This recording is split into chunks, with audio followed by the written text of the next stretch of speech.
You're in the Paracast, the gold standard of paranormal radio. And now, here's Gene Steinberg. With Gene and Chris, we have a fascinating episode of the Paracast for you today. But before we get to our main guest, and I'll tell you who he is. He's Dr. Bruce Maccabee, a scientist who is involved in UFO research. We're going to talk about the Gulf Breeze case, which he investigated thoroughly, and other stuff later. We also have so many questions. One of our listeners gave us a list of questions that's enough for a whole show. I couldn't believe it. Let's go back in time to our guest 2 weeks ago. Now, 2 weeks ago... Oh, boy. We had a lot of fun with J.C. Johnson. This is why I called it a campfire episode. You know, you're sitting around the campfire, people are telling you stories. But some people, skeptical or not, say, you know what? He's telling stories. Where's his evidence for any of this stuff? Now, you've known J.C. for year after year. Is he just telling stories, or is there a very strong factual basis behind all this stuff? Well, you know, Gene, that's a really good question. And, you know, I want to be careful with how I answer it. I have never gotten a sense from JC that he's purposefully making up stuff. I really think he believes all this stuff that he investigates. I have always found it, how would I put this, just highly unlikely that a single person would have as many claimed experiences as he has had. Yet I'm an example of somebody who has had an incredible amount of unexplained sightings and experiences. I do consider myself to be healthily skeptical. I do question my own eyes, but I've had amazing experiences in my life, so I can't throw the baby out with the bathwater.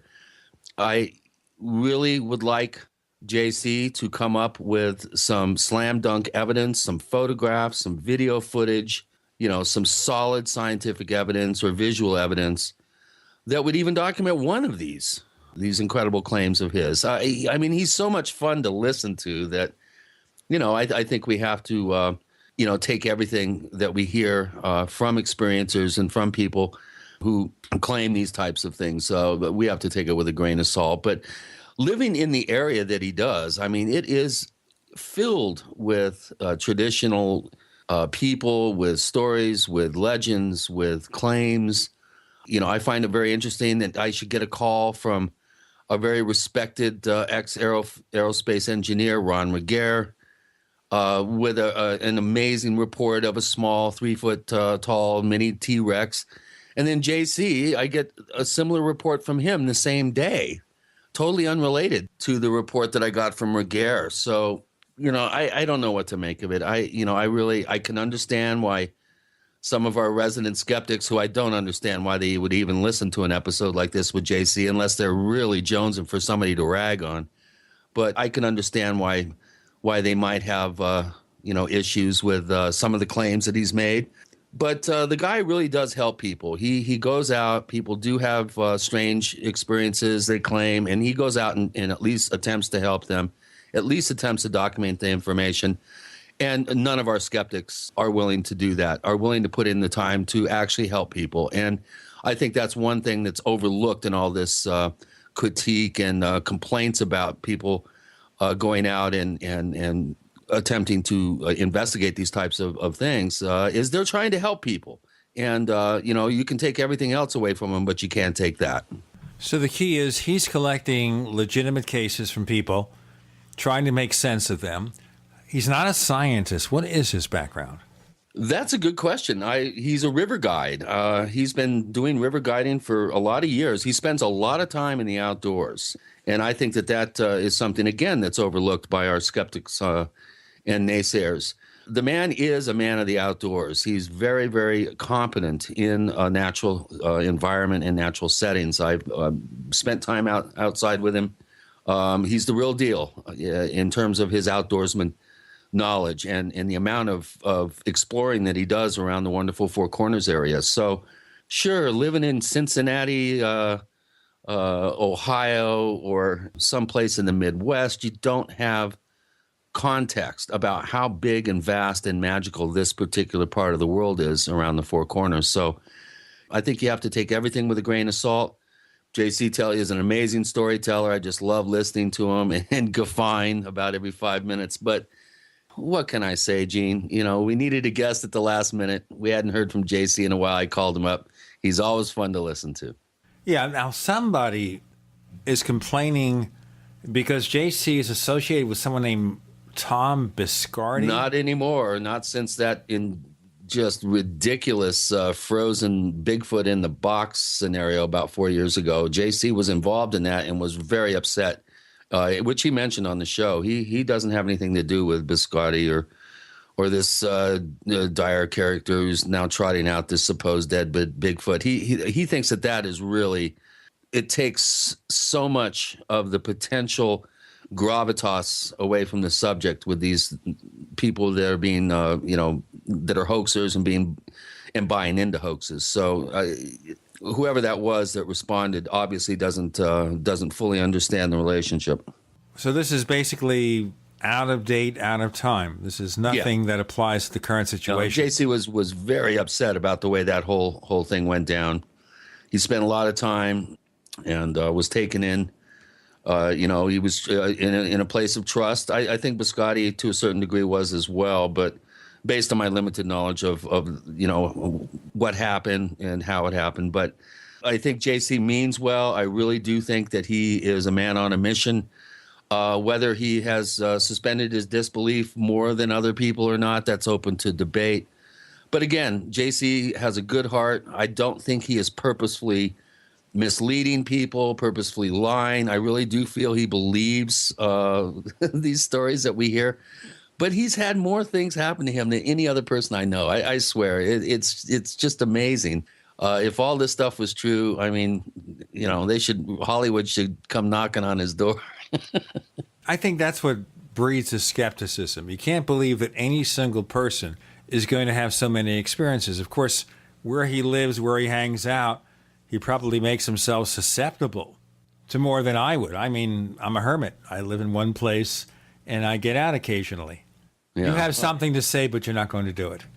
Well, I don't know. If you've ever been down to the Chusca Mountains or the Lucachucas and some of those areas of northeastern, northeastern Arizona and let's say like northwestern New Mexico, I mean, that is spooky country out there. And it's not by accident that the people that live there have traditions that talk about strange creatures and other things. Sure, your average person in Cincinnati or New York City would think, oh, that's just a bunch of hicks with a lot of tall tales and they believe anything. Well, that's not quite true. And I'll be the first one to stand up for some of the wonderful Native American folks that live up there and truly have strange experiences. I mean, I've investigated for over 20 years a lot of interesting reports, and there's got to be something to at least some of these claims. I'm not sure if it's what people think it is. It may be misinterpreted, but the bottom line is, unless you've been out there and you've looked these people in the eye, you've interviewed people that claim they have strange experiences, unless you've done that, you can't come across as being a know-it-all and someone that knows more than the next person, unless you've walked in their shoes and really gone out and done the work. I don't care who you are. It's not easy. It's not just black and white, which is the problem with this entire field. Exactly. It's not always either or. Sometimes the truth is in that vast gulf in the middle between the two extremes. Yeah. Well, extraordinary claims do require at least impressive evidence. I don't know if it requires extraordinary evidence, but hey, come up with something, man. Everybody's got a cell phone with a camera on it now. Let's get some pictures. Let's get some. Let's take some of that Bigfoot scat and get it tested. Let's try to apply the rigors of diagnostic science and optical physics and some of these disciplines that could help us gain further understanding. Come on. Come on. We've got a scientist coming up, Dr. Bruce Maccabee, joining Gene and Chris. You're in the Paracast.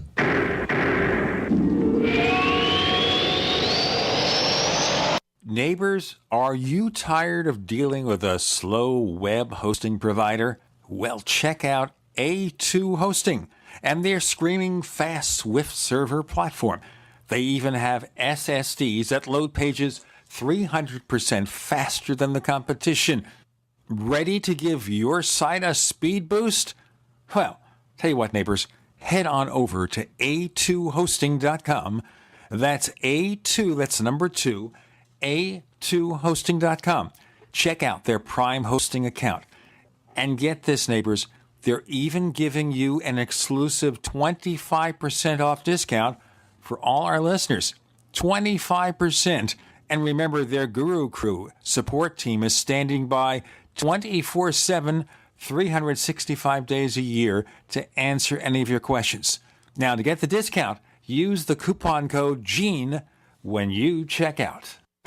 Hi, this is Steve Spillum for Midas Resources. In 1971, President Nixon took the United States off the gold standard and put us into a fiat currency. This allowed Congress and the Federal Reserve to create trillions of dollars out of thin air. The national debt has risen to incredible heights, and your hard-earned dollars buy a small fraction of what they once did. The average life expectancy for a fiat currency is 27 years. The dollar is failing and on borrowed time. When currencies fall, people turn to gold and silver because gold and silver have been real money for more than 5,000 years. It is our mission at Midas Resources to help you preserve your capital. Don't let your personal savings shrink to nothing. For important free information on how you can protect your personal wealth, contact me, Steve Spillum, at 1-800-686-2237, extension 308.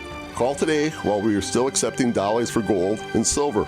1-800-686-2237, extension 308. Make a change in your financial security today. That's 1-800-686-2237, extension 308. Now you can get the same survival food U.S. Special Forces use on their toughest field missions. High-protein, high-energy, freeze-dried foods known as long-range patrol rations, or LRPs. Soldiers love LRP rations. They're lightweight and easy to carry. Easy to prepare by just adding water. Easy to enjoy because they taste great. Civilians love LRPs as a solution for emergency preparedness and recreational activities with limited storage space, such as hiking, climbing, sailing, or RV travel. Veteran-owned Freeze Dry Guy is your exclusive source for this 2013 U.S. military overrun.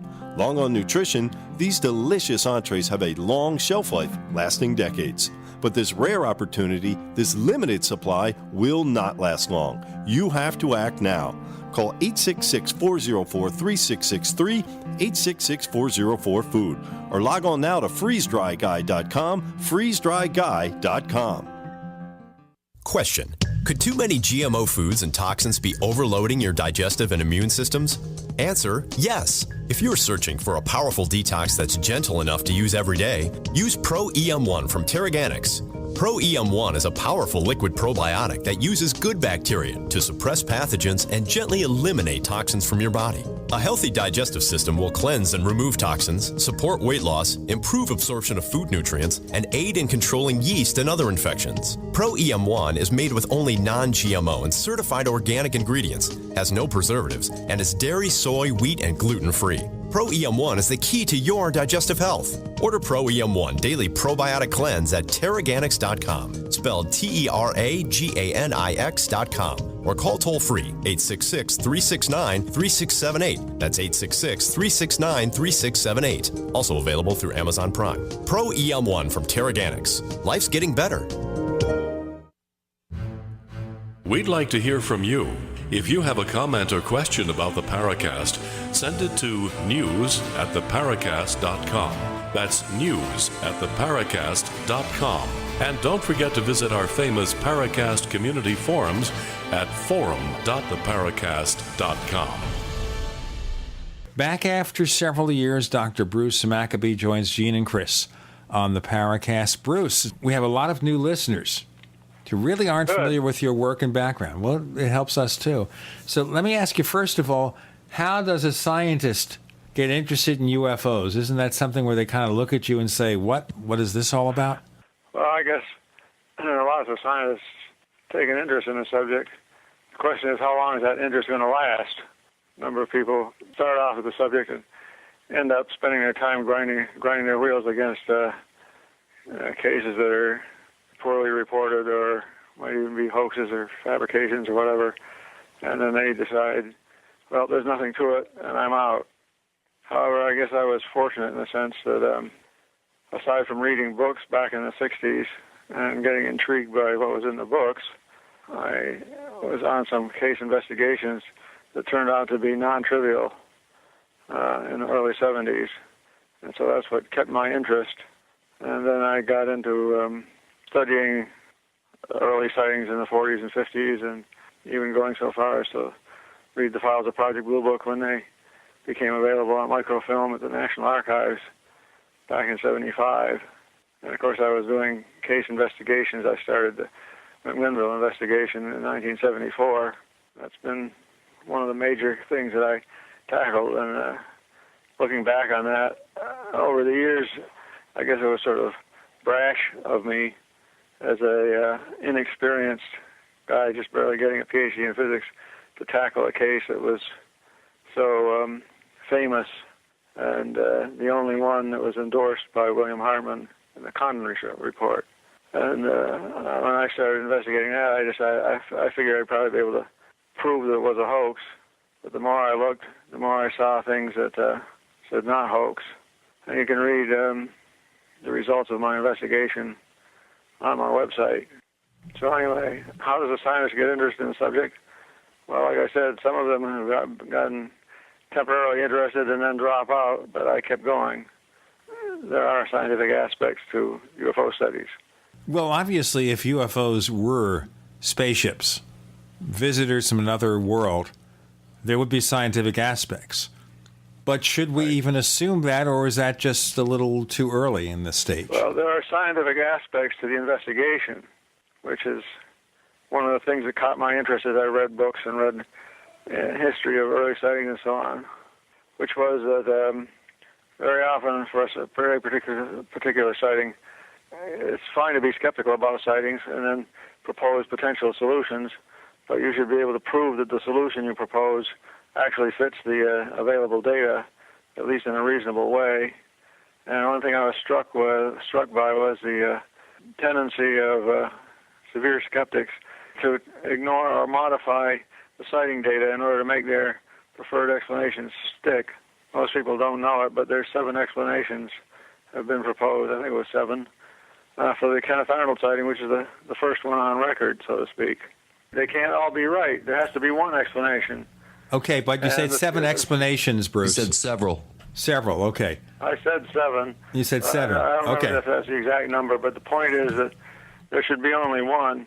Skeptics seem to act as if the more explanations you can propose, the more likely it is that you've explained the case. You're suggesting, though, that the skeptics would manipulate the facts in order to come up with any of these 7 explanations. How so? Drop out information, reinterpret information, act as if they were there at the time of the witness's sighting and so on. But ignoring certain parts of the information, of course, is one of the key things, or attributing a sighting to a mundane cause that just barely fits. And if you go back to the Kenneth Arnold sighting, anybody who's in this subject should be thoroughly familiar with that, because that's the one sighting where you can say Kenneth Arnold did not generate his story because he was because he was a copycat. There was no way for him to copy something that hadn't been reported up to that point, at least publicly. You look at the official explanation for the Kenneth Arnold sighting is mirage. If you look into that a little bit more, what they're really talking about are mountaintop mirages. Well, now, Kenneth Arnold talked about objects that were traveling from his first sighting north of Mount Rainier. He saw them fly past Mount Rainier and southward towards Mount Adams. A mountaintop mirage is a mirage of the peak of the mountain. And guess what? It stays over the peak of the mountain. It doesn't move laterally at all. So you have to totally ignore Arnold's description of these things flying from far left to far right. You have to ignore that in order to be able to even marginally claim that he saw a mirage. That's what I mean by ignoring the data. What about the explanation that's been proposed that these were actually man-made craft, maybe holdovers from some sort of Nazi technology like the Horton Brothers type design or something like that? Where do you come down on that explanation? Well, I don't buy the Nazi UFO theory, first of all. Their capabilities, again, if you go right back to Kenneth Arnold sighting, you have to understand he gave a considerable amount of interesting data talking about the angular size compared to something he compared with an airplane that he could see off in the distance to his left. And these things, I watched the clock on his dashboard for 102 seconds. It took these objects to go from Mount Rainier to Mount Adams, about 50 miles. That comes out 1,700 miles an hour. There was no Horton disc that could do 1,700 miles an hour. There was nothing that could go that fast. Chuck Yeager, the guy with the right stuff, broke the so-called sound barrier at 700 miles an hour approximately in October of 47. That was the fastest man-made thing on Earth. So, again, if you want to accept the Nazi UFO theory for Kenneth Arnold's sighting, you've somehow got to ignore a whole bunch of stuff that Arnold talked about. That being the key of what you just said here, that a lot of these cases where the skeptics come up with answers, they simply manipulate the facts or pretend some things were never said. Right. All right. And Dr. Menzel was a famous scientist, wrote the first scientific book on flying saucers, called, oddly enough, Flying Saucers. He had a couple of explanations for Kenneth Arnold's sighting. One was billowing blasts of snow. This is, he was talking about snow blowing off the sides of Mount Rainier and making big puffy clouds of snow. He argued this in order to explain the bright flashes that Arnold talked about. Now, Arnold talked about flashes like looking at the sun or looking at a welding arc, but Menzel simply said, well, these puffs of snow would be quite bright, seen at a distance of 20 miles. Well, they would require a huge wind blowing past Mount Rainier to make sizable puffs of snow. Yeah, traveling 800 miles an hour. Kenneth Arnold flew past Mount Rainier after his sighting, and he had no problem at all with the wind.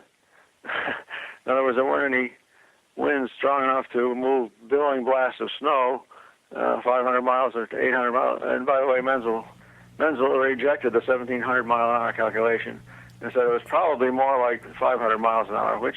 Okay, so I need to break it there. Okay. Dr. Bruce Maccabee joining Gene and Chris. You're in the Paracast.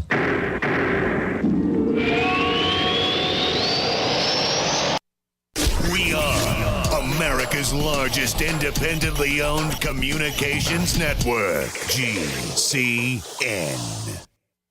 Attack of the Rockoids has been well received by critics and readers alike. It's a thrill-a-minute story you'll never forget.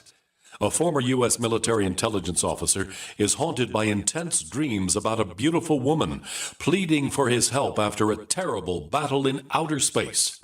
But the dreams turn out to be true and thrust him into a telepathic love affair with a woman whose faraway planet is intent on destroying the Earth. And now the gripping tale continues in The Coming of the Protectors. It's the second book of the Rockoids trilogy, a galaxy-spanning adventure that pits our hapless heroes against powerful, fanatical enemies that threaten the lives of freedom-loving beings everywhere. Attack of the Rockoids and The Coming of the Protectors, classic science fiction at its best, available now. For more details, visit rockoids.com. That's ROCKOIDS.com. We live in a complicated society. Stressful issues are always popping up. Have you ever been treated unfairly by someone? Have you ever been overcharged for a repair? Have you ever signed a contract or a document? Worried about identity theft? How many times have you been in those unique situations where you just wanted to call an attorney to find out if you're right or wrong, or what your legal rights are? But every time you think about calling an attorney, what do you think about first? That's right. Who do you call, and how much will it cost? Our friends at Legal Shield have found a solution. With a nationwide network of 6,900 attorneys who average over 19 years of experience, Legal Shield's law firms take over 40,000 calls per week helping their members. For less than $20 per month, you can have access to Legal Shield on everything from the trivial to the traumatic. Let Legal Shield stand up for your rights at lsprotection.com. That's lsprotection.com. Or call 855-340-SAVE, 855-340-7283. If you owe the IRS back taxes, listen carefully.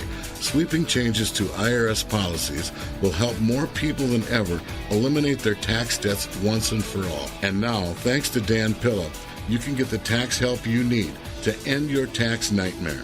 Hi, I'm Dan Pilla. I've helped thousands of people reduce or eliminate tax debts they couldn't pay. And after more than 30 years of experience dealing with the IRS, I can tell you there's no such thing as a hopeless tax case. With the IRS's new policies, it's easier than ever to put your tax debt behind you once and for all. Call now at 800-346-6829 to learn how I can help you. You know your IRS debt will not go away by itself, but you don't have to live in fear anymore. Call 800-346-6829. Learn how I can help you eliminate wage and bank levies, release tax liens, and negotiate a settlement with the IRS that will put your tax nightmare behind you forever. Call 800-34-NO-TAX or go to my website, taxhelponline.com. That's taxhelponline.com. Normal blood pressure, naturally. How would that make you feel? I'm Don from New Mexico. January of 2000, I had a heart attack. Then my real health began going downhill, and I had high blood pressure, high blood sugar, poor vision, and I really wasn't sleeping well. I was a mess, pretty much. Don reports dramatic improvements with Heart and Body Extract. I started taking Heart and Body Extract, and from within a few days, I started sleeping a lot better. My blood pressure normalized, my blood sugar normalized, and my sleep really did improve. Experience these benefits and more when your body gets what it needs with the assistance of Heart and Body Extract. Order at hbextract.com or call 866-295-5305. That's hbextract.com or call 866-295-5305. And folks, I did not expect this at all. By the 7th, 8th, and 9th day, I saw dramatic improvements from taking Heart and Body Extract. Details at hbextract.com or call 866-295-5305 for Heart and Body Extract.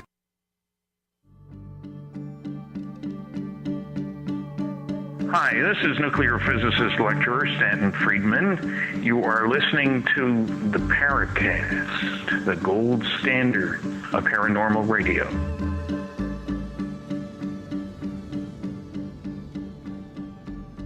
So Donald Menzel, very interesting guy there. I remember he was on a TV show maybe in the late 60s or early 70s. And he was talking about a particular case. And he just made some general comments, and maybe he was getting on in years, I don't know. We all are getting on in years. But the pro-UFO guy looked at him, started asking him questions, and he practically turned red-faced over the specifics. So I could see where he'd say, well, the only way to fit this in is to suggest that the speed estimate had to be wrong. Right. That sounds typical. And Hynek himself was guilty of that. Hynek couldn't accept the idea that these things might be hundreds of feet in size going past Mount Rainier at a long distance, and said probably it was up close and it was some 400-mile-an-hour ordinary airplane that Kenneth Arnold saw, a bunch of ordinary airplanes flying by at a speed of 400 miles an hour instead of 1,700 miles an hour, a distance of 20 miles. They were a few miles away and traveling only 400 or something miles an hour. So when you're allowed to modify the data, basically say the witness doesn't know what he's talking about. Now, in some cases, that's true.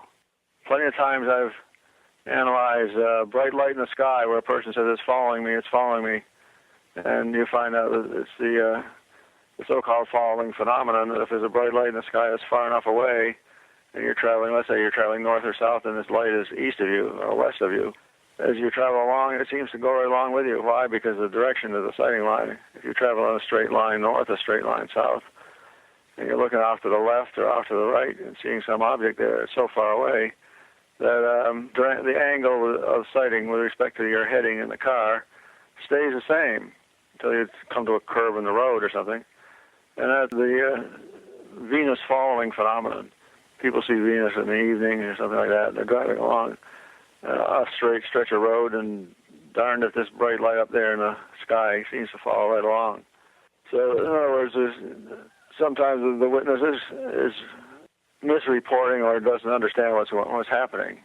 Very often they will give the data correctly, but their interpretation is wrong. The job of the investigator is to separate the observation from the interpretation. If you get a witness who says that the spaceship was following me as I traveled along, that's his interpretation. You have to get to the actual data itself. Well, what were you exactly looking at? Well, it was just the bright light up there was so bright, it must have been close. The interpretation, it must have been close. Whereas, in fact, you can't really tell the distance of a bright light at night. If the intensity fluctuates a lot, you could say the lights are coming through a lot of the atmosphere, and it might be a long distance away. But, of course, somebody looking at Venus and not realizing how bright it can be, it can appear very bright, would think it's within a light within a few miles maybe, but no farther than that, whereas it's more like some 20 million miles away. I've had a law enforcement officer go up and down a highway chasing after a fixed light on top of a center pivot sprinkler that was blinking. So, yeah, I mean, an untrained eye can be fooled fairly easily. But, I mean, there are some cases from back in the 40s and 50s, some photographic cases that are pretty impressive. Of course, we have a question here from one of our newbies at forum.theparacast.com, Deadpan Man. And he's interested in your current opinions about the famous Trent photographs from McMinnville, Oregon. I think you did a complete analysis of those back in the 70s, if I'm not mistaken. What do you think of these recent allegations that other photographs on that roll showed evidence of a thread or something suspending the object? And then I think another article came out about a ladder that was seen right in the same spot where the other photographs were taken. There were two pictures on the roll that had the UFO. The picture before and the picture after. The ones before and after were pictures of ordinary scenes, landscape and people and stuff like that. So there was only two pictures that showed the UFO. And I learned a lot from analyzing that case starting in 1974. And I actually spoke to Mrs. Trent a number of times, probably a total of about 20 hours worth of conversations with her over a period of a couple of years. I couldn't talk to Mr. Trent because he had a hearing aid at the time and didn't like to talk on the telephone. Now, this is back in the 70s to early 80s, and on my website there are two big papers. One of them is totally technical, having to do with the William Harmon's method of estimating the distance to the object by looking at how bright the bottom of it was. And another paper which includes comments about that, but also a lot of other aspects to the sighting, including the witness descriptions and testimony by other people as to the veracity of Mr. and Mrs. Trent. Mr. and Mrs. Trent were finally interviewed on a video about a year before they died. They died in 1995 and 1996. And about a year before that, there was a guy who videotaped an interview of them. And here in 95, I saw Mrs. Trent talking exactly the same way she did when I talked to her on the telephone 20 years earlier. Their stories never changed. There's been a lot of, I'd say, garbage-type explanations proposed for what they did, starting off with a garbage can lid thrown up into the sky. Was one explanation years ago. The most fundamental aspect that I discovered was a photo a UFO does not make. The photo of a UFO could prove to a hoax if you analyze the photo and you find a string or some suspension. And of course, that sort of a search was made of the Trent photos, which have been analyzed by a number of top-notch organizations, including the Los Alamos National Laboratory and Jet Propulsion Laboratory. These people all had highly modern, back in those days anyway, capability for analyzing photos. Of course, I have my own ability to analyze and make measurements and so on. Everybody was searching for strings. Nobody found anything that's conclusive. But it turns out that a photo a UFO does not make. A photo can cause the sighting to be rejected if you find something that's clearly evidence of a hoax in the photo. But you could also argue that somebody lucks out and makes a perfect photo with no evidence available, no evidence apparent in the photo of a hoax. In which case, the proof or disproof has to fall back on the circumstantial evidence, which includes everything that was happening beforehand and what happened during the sighting and what happened after. There's a witness testimony, the witness character, and so on. And I concluded that, first of all, I couldn't find any proof that the photos were hoaxes, any proof that was in the photos. And then by comparing their sighting stories and their personalities and so on over years of interaction, I concluded the whole thing was real.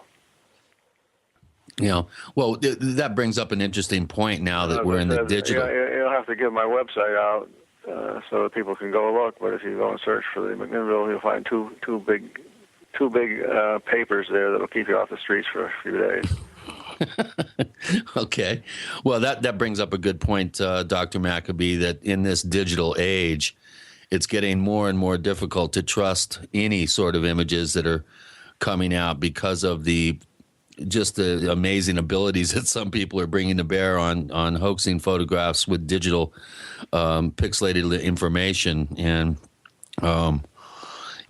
where do you come down on this? Do you think the digital age is making it more difficult to trust any photographs? This is a question from one of our longtime listeners, Bert State. I'll tell you what, before we do that answer, because we're just about at the end of the segment, we have longtime UFO researcher Dr. Bruce Maccabee, and he has a site, brewmac.8k.com. That's the right one, right, Bruce? Yes. Okay, if you go there, you'll find more. We'll have it also linked at the Paracast site. With Gene and Chris, you're in the Paracast.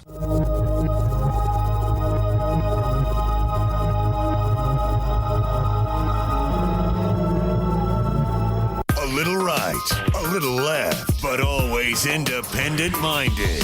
The Genesis Communications Network, GCN. Is there a secret UFO agenda? Do strange creatures from the darkest corners of the mind roam the earth? Is there evidence for mind control, time travel, or devious government conspiracies? Find out the inside scoop on the latest conspiracies, paranormal activity, and Freudian phenomena when you subscribe to Tim Beckley's Conspiracy Journal. It's jam-packed with stories, special book and DVD promotions, and the best news, it's absolutely free, sent right to your mailbox. Plus, a bonus free email newsletter sent out every Friday. Simply send an email with your name and address to Mr. UFO at webtv.net. That's Mr. UFO at webtv.net. Find out what they don't want you to know. Hey everyone, have you heard about the no hair removal device that's sweeping the globe? If you want to go weeks without shaving and get smooth, professional quality results, here's our favorite host, Cheryl, for no hair removal. Thanks. Hey gals, I love talking about my no. It's this cute little hair removal system that you can take with you and use almost anywhere at home or on the road. No more expensive in-office treatments, painful waxing, and no more wasting your valuable time. Got unwanted facial hair? No has patented thermocon technology that works on all hair and skin colors, so it's perfect for using on all body parts. And now you can take advantage of this incredible risk-free trial. Get the no, the facial kit, a travel case, and a $100 discount shopping card, and you don't risk a penny to try it. Try the incredible no hair completely risk-free. Call 1-800-953-6062. That's 800-953-6062. 800-953-6062.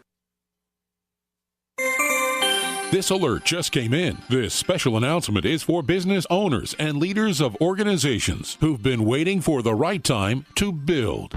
General Steel has made it impossible to wait any longer with rock-bottom prices that could save you thousands. That's right, General Steel, America's leader in pre-engineered structures, is offering buildings at prices you will never see again. Don't miss these prices. A 50 by 100 for under $30,000. You heard right. That's 5,000 square feet under $30,000. Manufacturers, if you need a larger building, try a 100 by 100 commercial building for $129,000. You can't afford to rent with these prices. Imagine a 70 by 100 foot church building for under $69,000. With the economy improving and interest rates still at historic lows, you can't afford to wait. So call 866-91-STEEL. Lock in your price now. Take delivery in spring. 866-91-STEEL. That's 866-917-8335. A little over a year ago, I began to do a lot of research into why, even if I had a pretty good-sized meal, that I was still starving. And my research led me to a well-known fact that most of the soils that we grow our crops on here in the United States and across the industrialized world are almost completely depleted of almost all of the key minerals and trace elements that our bodies need to rebuild themselves, fight off cancer, and be healthy.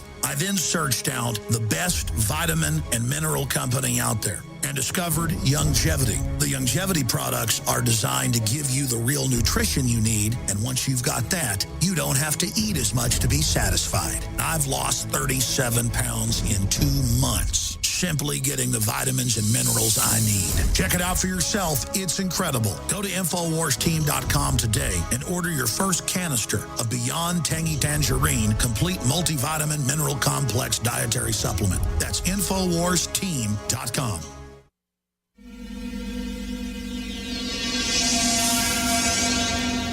This is Hilly Rose, and I hope that you do listen to the Paracast because you will learn a great deal about the paranormal.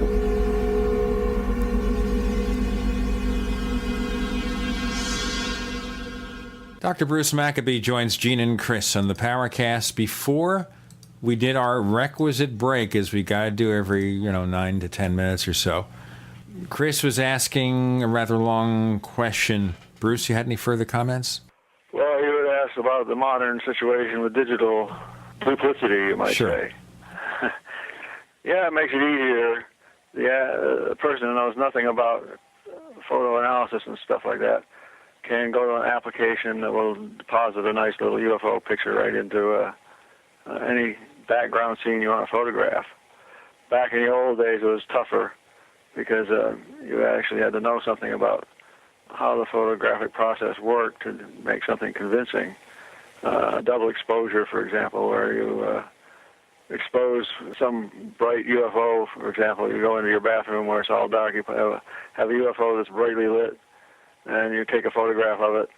You have to have a camera where you can back the film up, or a camera where you can take a picture without having it move the film. Then you go outside and you take a second photograph on the same piece of film, and now you've got a bright UFO. If you have a dark sky at night, or enough light so you can see some surroundings to give the picture some background information. When you develop a picture, you have this bright UFO up in the sky, maybe if you're clever with it. And there are other things you can do, but the bottom line always is, you could have a perfect fake, or you could have a real photograph. Just by looking at the photograph, you don't necessarily know if it's a perfect fake. You have to look at all the background stuff. Many of the photos that have come out and publicized in the last 10 or 15 years have been essentially published by anonymous. That is, you don't know who the cameraman is. That means you can't go and interview him. There was a series of photos by a guy who called himself Chad 5 or 6 years ago. What was that? The Chad photos of something that looked like a ceiling fan almost, with blades on it. And so far talking about the California drones, supposed drone photographs. Right. The Chad drones, that's what I was trying to think of, right. Whether that turned out to be a publicity stunt or not, I can't recall. MUFON never, as far as I recall, MUFON was never able to get a hold of the actual photographer. There were supposedly several people in different parts of the country who had seen the same thing, but that doesn't mean that it was actually real. It could have been a setup. So as far as photos go, you still have to have all the background stuff. It has to be self-consistent. And if it turns out that the photographer is a Steven Spielberg special effects guy, you may as well forget it. Even if he did see a real UFO, nobody would believe him. Worse, Bruce, is you don't need to have a special effects guy from Industrial Light and Magic or Digital Domain or any of these other companies. With low-cost video editing applications and Photoshop and these really high-end cameras for very little money, you can do wonders. So it goes right back to the same thing again. You got to go back to the witness. Yep, that's exactly what I was saying.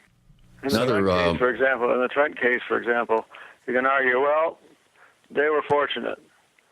They picked a thread that was the color of the background. One might imagine a white or a grayish thread.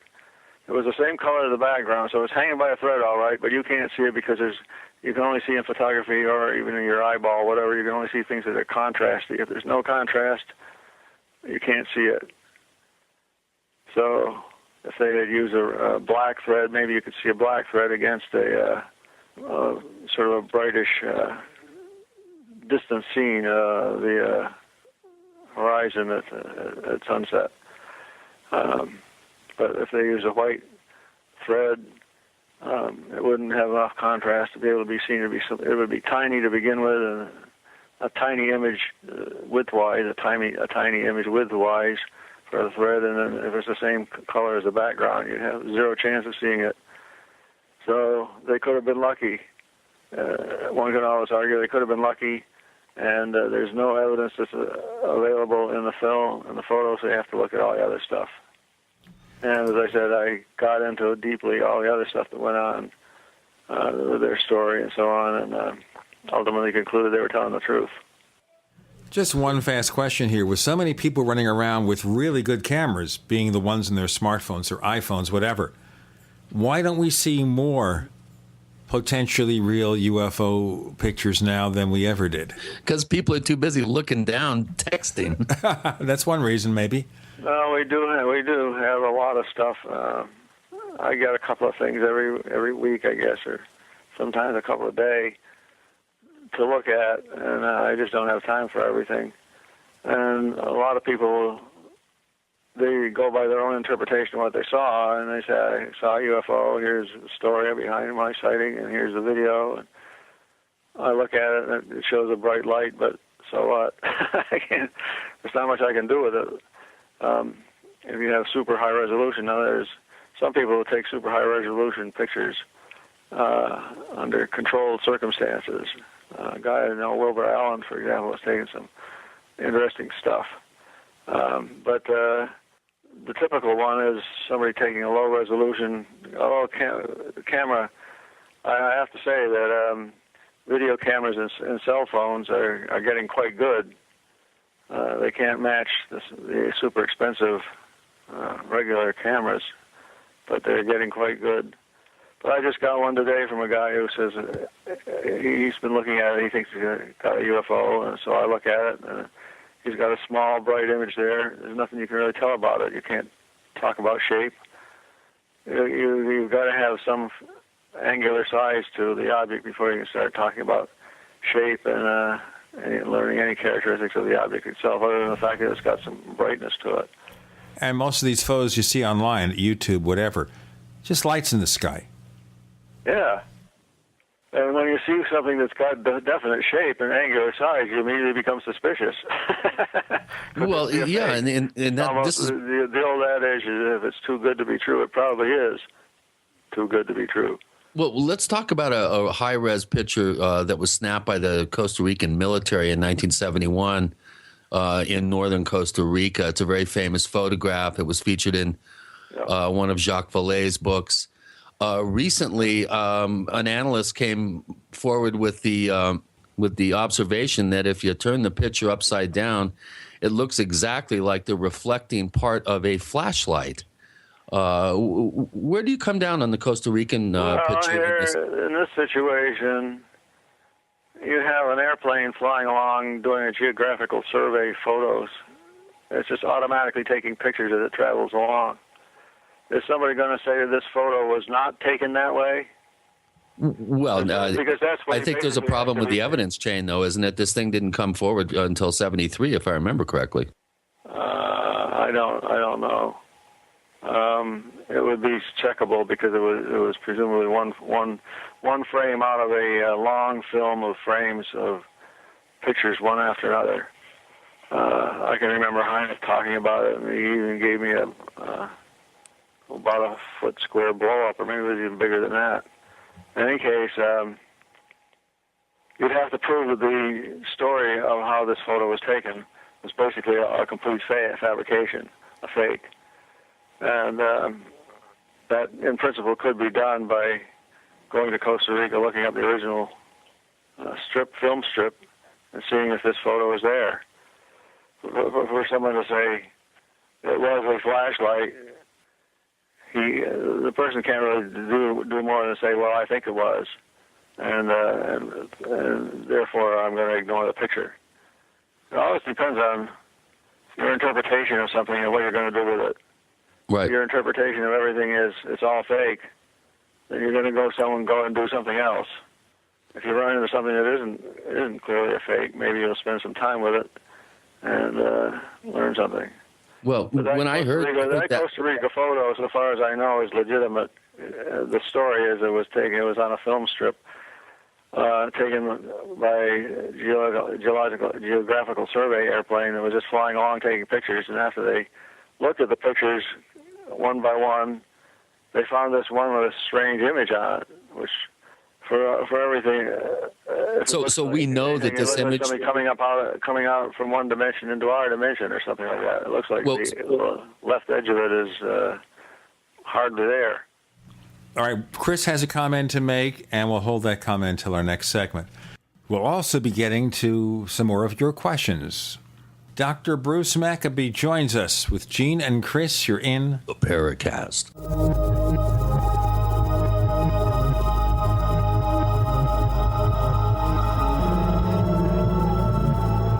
Independently leading the way for the nation.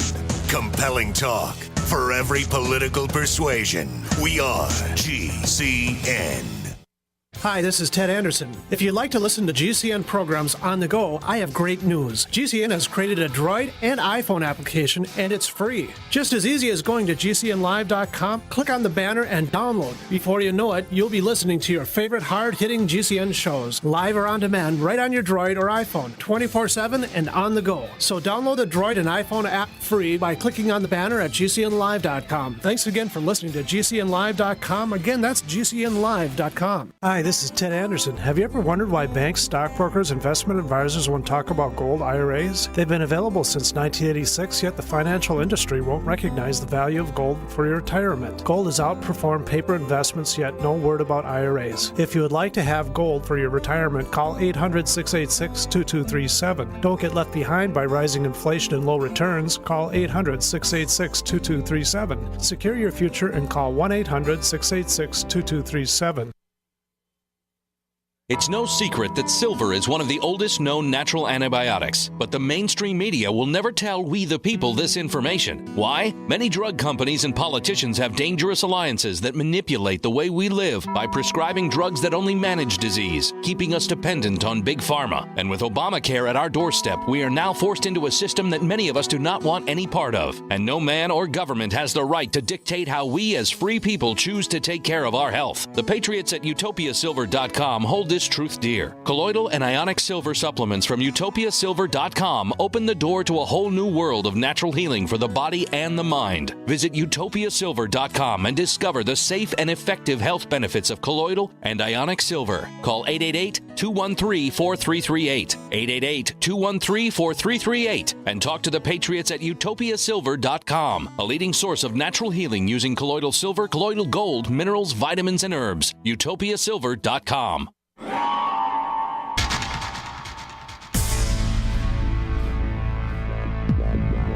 Welcome back to the Paracast, the gold standard of paranormal radio.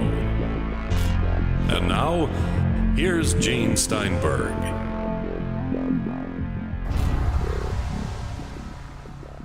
We're talking about photos, photographic evidence, whether they are credible or not. A little bit later, we'll cover the Gulf Breeze case. Lots of listener questions on the Paracast with Gene and Chris.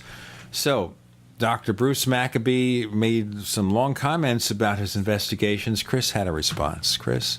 I have turned this picture upside down, and it does. It looks remarkably like the inside of a sort of conical or concave flashlight reflector around a bulb.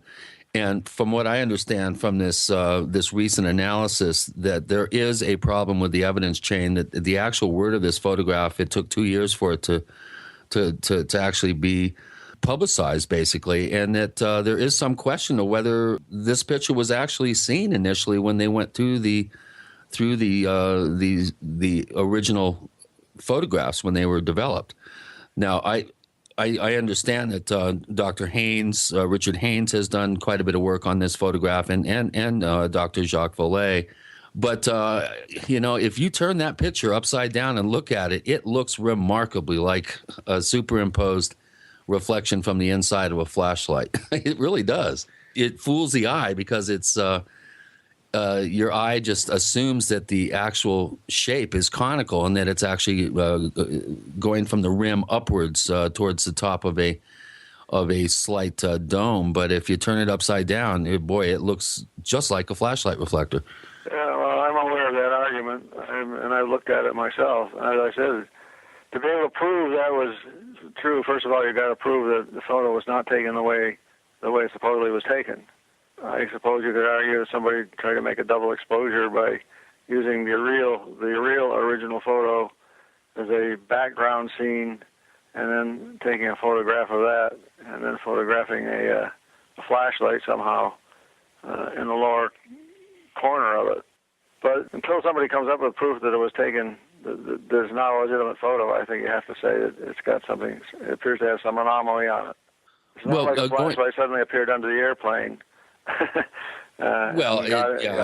Somebody would have to have access to the original negative and superimpose or double expose the picture. Right. But where do you come down on the three best photographic cases? I mean, you have looked at literally thousands and thousands of photographs and probably hundreds of bits of footage, video and film. As an optical physicist, what are your 3 or 4 top favorite cases? Well, I like McMinnville, of course, and I like the Childerhose photo, which is a bright thing in the clouds. The only photograph endorsed by Philip Klass, by the way. Do tell. How did he endorse this? Roger Childerhose is a Canadian Air Force pilot. He was flying with 2 or 3 other pilots. He went from the East Coast to the West Coast in F-86, I think it was. I don't recall exactly now, but the point is, the next day he was going to fly back from the West Coast to the East Coast as part of a speed run to see if they could set a record. Well, as they're flying out towards the west, he sees this very bright object, shiny, metallic thing. What he described does not show up in the picture. What shows up in the picture is a very bright oval sort of image. He described seeing something that looked like a quarter or a nickel right in the lee of a big thundercloud. He was flying around 40,000 feet, and he thought this thing might have been 20 or 30,000 feet. So he sees this thing that looks like a coin. He had a camera with him that he was planning to take some pictures at their speed run.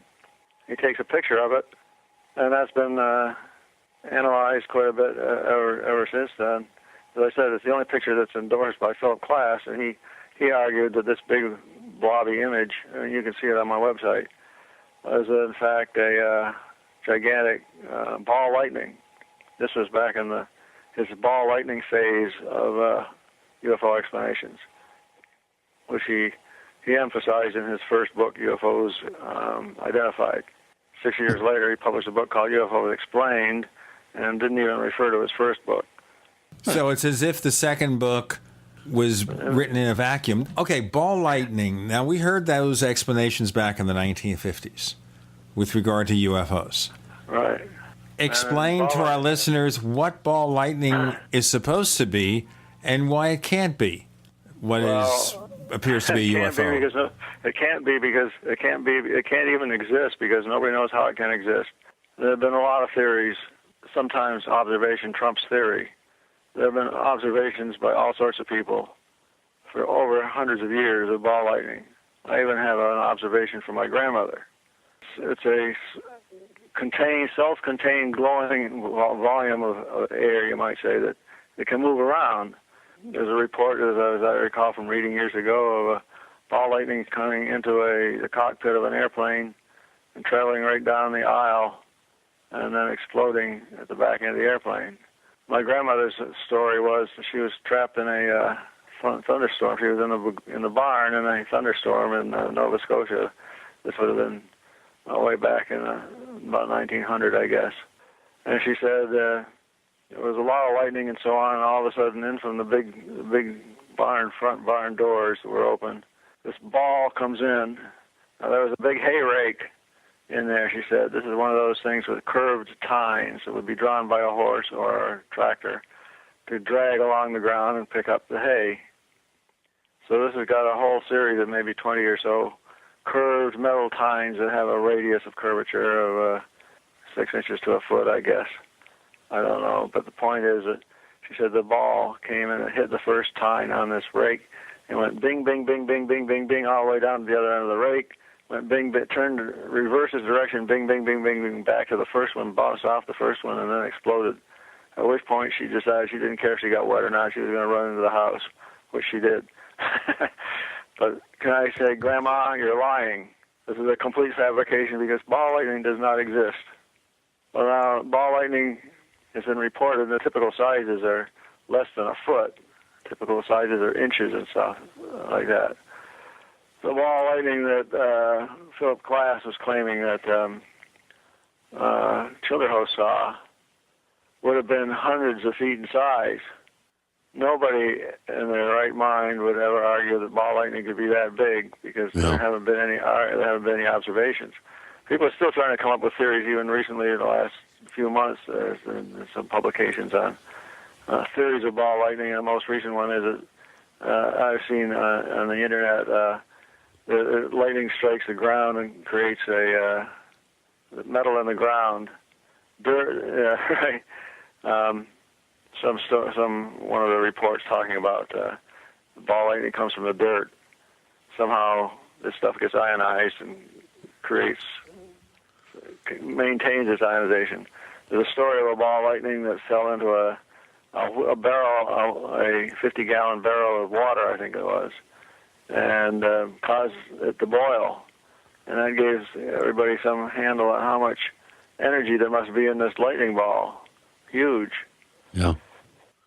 The interesting thing about ball lightning is it's a UFO. I had a sighting of ball lightning.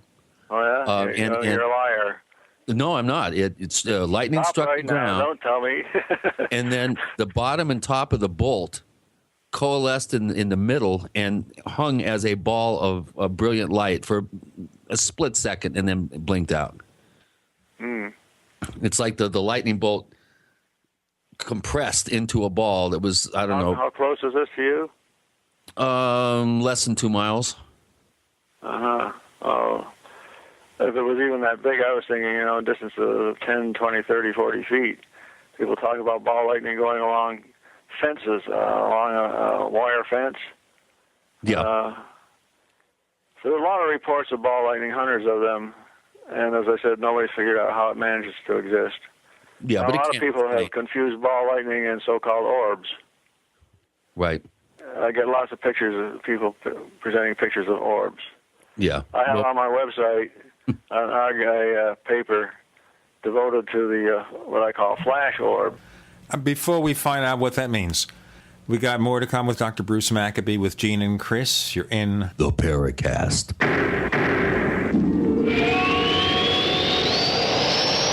First came Attack of the Rockoids, and it was a critically acclaimed success. And now there's The Coming of the Protectors. A former military intelligence man is contacted by a space woman in a dream that turns out to be a nightmare because evil forces on her distant planet are planning to conquer the Earth. This is gripping science fiction of the classic kind.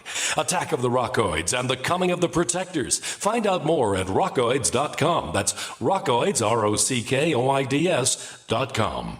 So here's what happened. I was placing an order online. The site went down. It just stopped responding. It took hours before it returned, but I'd already placed the order with another company. If your site goes down, you could lose business. And if you have a business or personal site, you'll want to know it's easy to run and it will stay online.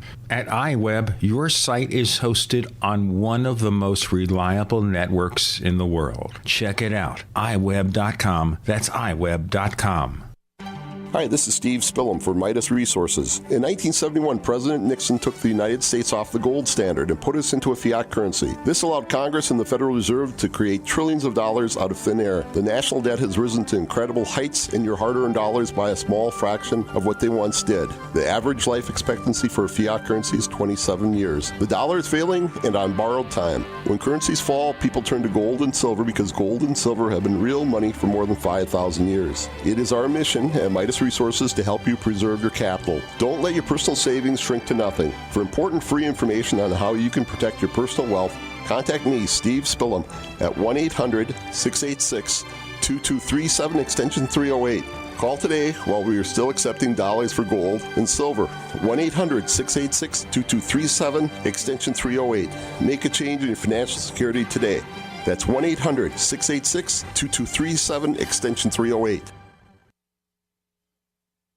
We travel so much, and having a fake TV, well, it gives added peace of mind. Burglars look for houses that appear to be easy targets. But fake TV can fool even professional burglars into thinking someone is home watching television. As a recent widow living alone, it gives me great peace of mind to set my fake TV near a window and know that passing motorists and pedestrians will think someone is home watching TV when I'm actually away from home. Fake TV easily plugs into any outlet, just like a light on a timer. And they're so easy to use. You just plug them in and they're ready to go. Plus, they're so affordable that we have one upstairs and downstairs. Fake TV is only $29.95 with free shipping. Order your fake TV by calling 877-5-FAKE-TV or go to faketv.com. That's 877-532-5388 or faketv.com. Fake TV, the burglar deterrent.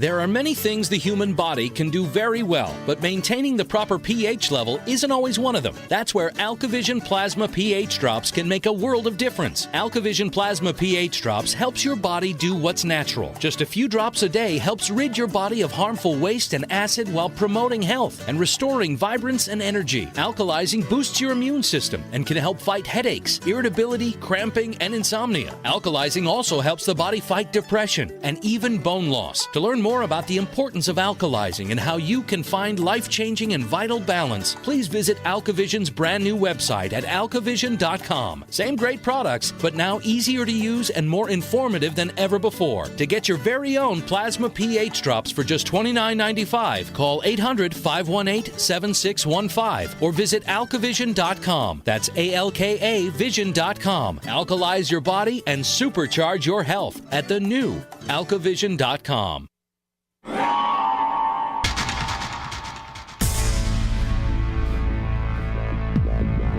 Welcome back to the Paracast, the gold standard of paranormal radio.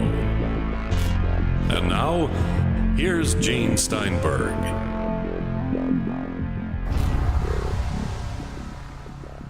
With Gene and Chris, we have Dr. Bruce Maccabee. We're talking about photographic evidence of UFOs. And you were referring to something on your website? Yeah, on my website. Orbs. Flash orbs. These first came into being, you might say, or first noticed in the late 90s, the latter half of the 90s. I got some pictures from some people who said, well, we went out into an area where there was a cemetery, and we started taking flash pictures and look at all these bright ghost images we've got. The orb creatures are abundant. I didn't know what the heck was going on. And this guy sends me, this is back in 97, 98, 99 time frame, I forget exactly. He sends me some pictures. He says, I just got myself a new camera. He's not somebody who's into the orb aspect of it. He said, I got myself a new camera, and I took some pictures of my kids, flash pictures, and I get these bright spots of light in my picture, and I'm wondering if my camera's bad. So I couldn't figure out what the heck was going on. The first time you see these images, you're stumped, you might say. So I suggested, well, maybe he had a light leak in his camera. You ought to put tape around various edges and do other experiments and see if he can generate these orbs intentionally by letting light get into the camera some way or other. And a week or so later, I got some comments back from him. He said, well, I was taking pictures of my kids again.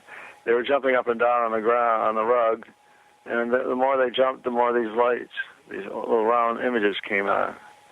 And that took me about four microseconds to realize what was going on. The flash was hitting little teeny particles of dust in the atmosphere very close to the lens. Very close to the lens means they're out of focus. The size of the image that you get, for those of you who have made orb images with flash, the size of the image you get depends on the distance of the thing and how bright the flash is. I figured that these have been around, the orb images could have been photographed dozens of years ago, but back in the old days there was a considerable distance, many inches of separation between where the flash was and where the camera lens was. Typically you would hold, they even had flash attachments that were on wires so that you could hold the flash a considerable distance away from the camera. But these new cameras that they came out with in the 80s and 90s and so on, especially the digital ones, have a bright flash that's only like 1 inch from the lens. That means that anything that's within a couple of inches of the lens on the lens axis is going to get hit by that flash. And being very close to the lens, it'll be out of focus. So the net result is what I call flash orbs. In fact, particulate matter that get in the way of that are close to the lens and illuminate it. It doesn't have to be by a flash. You can have a ray of sunlight or a searchlight beam or a flashlight beam going past the lens and hitting little particulate matter, little particles, and that can be enough to make orb images. So for all people who talk about orbs, you have to be careful that you're not talking about flash orbs.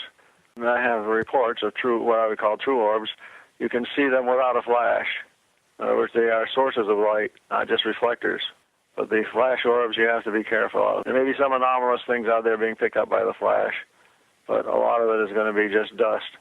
People who go to a cemetery, stand at the edge of the cemetery, for example, and they may be near a road where there's cars going by and a lot of dust in the air, or you can see this effect in a snowstorm. If you go on my website and read the website, you'll see that people have argued that the flash orbs must be a long distance away and big because they appear to be behind something. But in fact, you can get what looks like a piece of an image of a flash orb that seems to be behind some bright object, whereas in fact it's very still close to the lens, but the image has been wiped out by the more distant bright object. You'd have to go and look at my website to see what I'm talking about exactly. But the bottom line is these flash orbs are almost always, perhaps always, little particulate matter close to the lens. Chris, why don't we continue with some questions? We've got so many. Yeah, before we go to more questions, I do want to comment that this has been, especially in the New Age community, these orbs have taken on a life of their own. And I don't know how many times I've had to patiently try to explain to people that they're looking at out-of-focus particulate matter close to the lens beam. Look at my website. You'll find, I can't think of where, orb1.html. I think it's brumac.ak.com/orb1.html. Might take you right to it. Yeah, there are real orb photographs. There, in terms of in relation to how many of these, misidentified orb photos or flash orbs, as you call them, the percentage is extremely small compared to the thousands and thousands of pictures I've seen of these flash orbs. But there are some pretty interesting shots, including one that was taken with me present, with a very multicolored orb that was quite large and quite well defined, not one of your typical out-of-focus orbs. And also we happened to see just minutes later a strange kind of wiggling worm that was seemed to be kind of self-lit, that was wiggling around through the air, that we got photographs of. That was not an orb. And I do think that there are real orb photographs. What would be your interpretation? What are these objects, if they are real? Well, I don't know, but I have on my website an analysis of a picture I call Red Ball Oregon. Red Ball Oregon. This would have been a red orb had it been taken, the photo been taken at night, but it was taken during the daytime. The guy was out in the backyard taking some pictures in the daytime. And he takes a picture of the base of a tree, as I recall, or a bush or something. And lo and behold, as he's about to take the picture, he notices this reddish glow coming. And he takes the picture, and it shows this roughly round red area, which he says then rose upwards and went up out of sight. In other words, it was a dynamic thing that moved. And you can read my analysis of that. You had asked me 3 or some number of best pictures. And I talked about McMinnville. I talked about the Childerhose photo. I also like Skylab 3. Again, a series of photos of some reddish object that was in outer space. There aren't any red objects in outer space. We have no doubt that where the pictures were taken and who took them, it's not a fake, whatever it was. The first 3 photos show this dot, red, and the 4th photo shows a structured image. The skeptics have tried to explain the structure as a result of camera motion, but the camera was running at a shutter speed of 250th of a second or something like that. No way you could get this much motion out of a camera in such a short time. There was something going on. And even if you just look at the color itself, there's nothing that they could have photographed through the window of the Skylab. There's nothing they could have photographed that would have appeared red. Right. Unless it was at the sun, right at the edge of sunset or sunrise, where you could get reddening of the sun, in illuminating something that would look reddish. But they said they were nowhere near sunset time that this photo was taken, so there was no reason for whatever it was to appear red. We're going to get red, or our sponsors are going to get red if we don't break. We have Dr. Bruce Maccabee joining Gene and Chris. You're in the Paracast.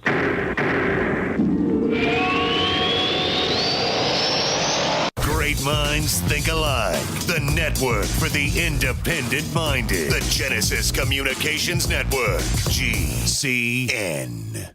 Graphic Converter is the image manipulation tool for the rest of us. It does not use any database. You get full control of all your files. Want to view the images of a folder? Drag it into Graphic Converter, and a powerful browser opens up to show your image files. You could use it for slideshows. You could use it to import images from digital cameras or from scanners. Need to do some image editing? You can do that too in Graphic Converter. Also print catalogs. Convert from so many formats I can't even list them. Download now to see if Graphic Converter is good for you, like 1.5 million other users. Guess what? You could save money when you buy Graphic Converter. Use the coupon code Night Owl. Use the coupon code Night Owl to get a special price for Graphic Converter. Go to lemkesoft.com. That's LEMKEsoft.com. Lemkesoft.com. LEMKEsoft.com.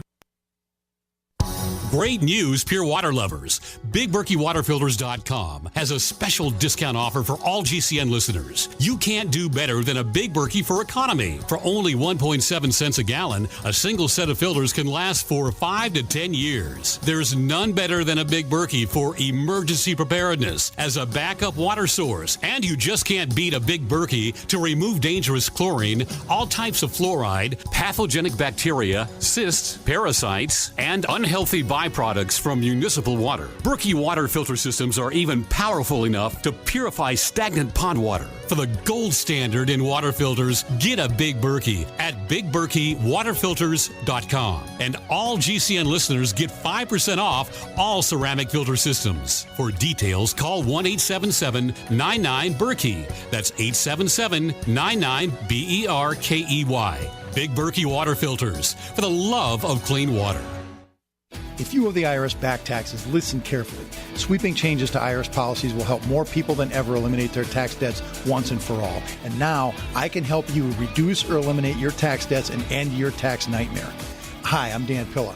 I've helped thousands of people reduce and eliminate tax debts they couldn't pay, and after more than 30 years of experience dealing with the IRS, I can tell you there's no such thing as a hopeless tax case. And with the IRS's new policies, it's easier than ever to put your tax debt behind you once and for all. Call now at 800-346-6829 to learn how I can help you. You know your IRS debt will not go away by itself, but you don't have to live in fear anymore. Call 800-346-6829. Learn how I can help you eliminate wage and bank levies, release tax liens, and negotiate a settlement with the IRS that will put your tax nightmare behind you forever. Call 800-34-NO-TAX or go to taxhelponline.com. That's taxhelponline.com. It's no secret that silver is one of the oldest known natural antibiotics, but the mainstream media will never tell we the people this information. Why? Many drug companies and politicians have dangerous alliances that manipulate the way we live by prescribing drugs that only manage disease, keeping us dependent on big pharma. And with Obamacare at our doorstep, we are now forced into a system that many of us do not want any part of. And no man or government has the right to dictate how we as free people choose to take care of our health. The patriots at utopiasilver.com hold this truth dear. Colloidal and ionic silver supplements from utopiasilver.com open the door to a whole new world of natural healing for the body and the mind. Visit utopiasilver.com and discover the safe and effective health benefits of colloidal and ionic silver. Call 888-213-4338, 888-213-4338, and talk to the patriots at utopiasilver.com, a leading source of natural healing using colloidal silver, colloidal gold, minerals, vitamins, and herbs. utopiasilver.com.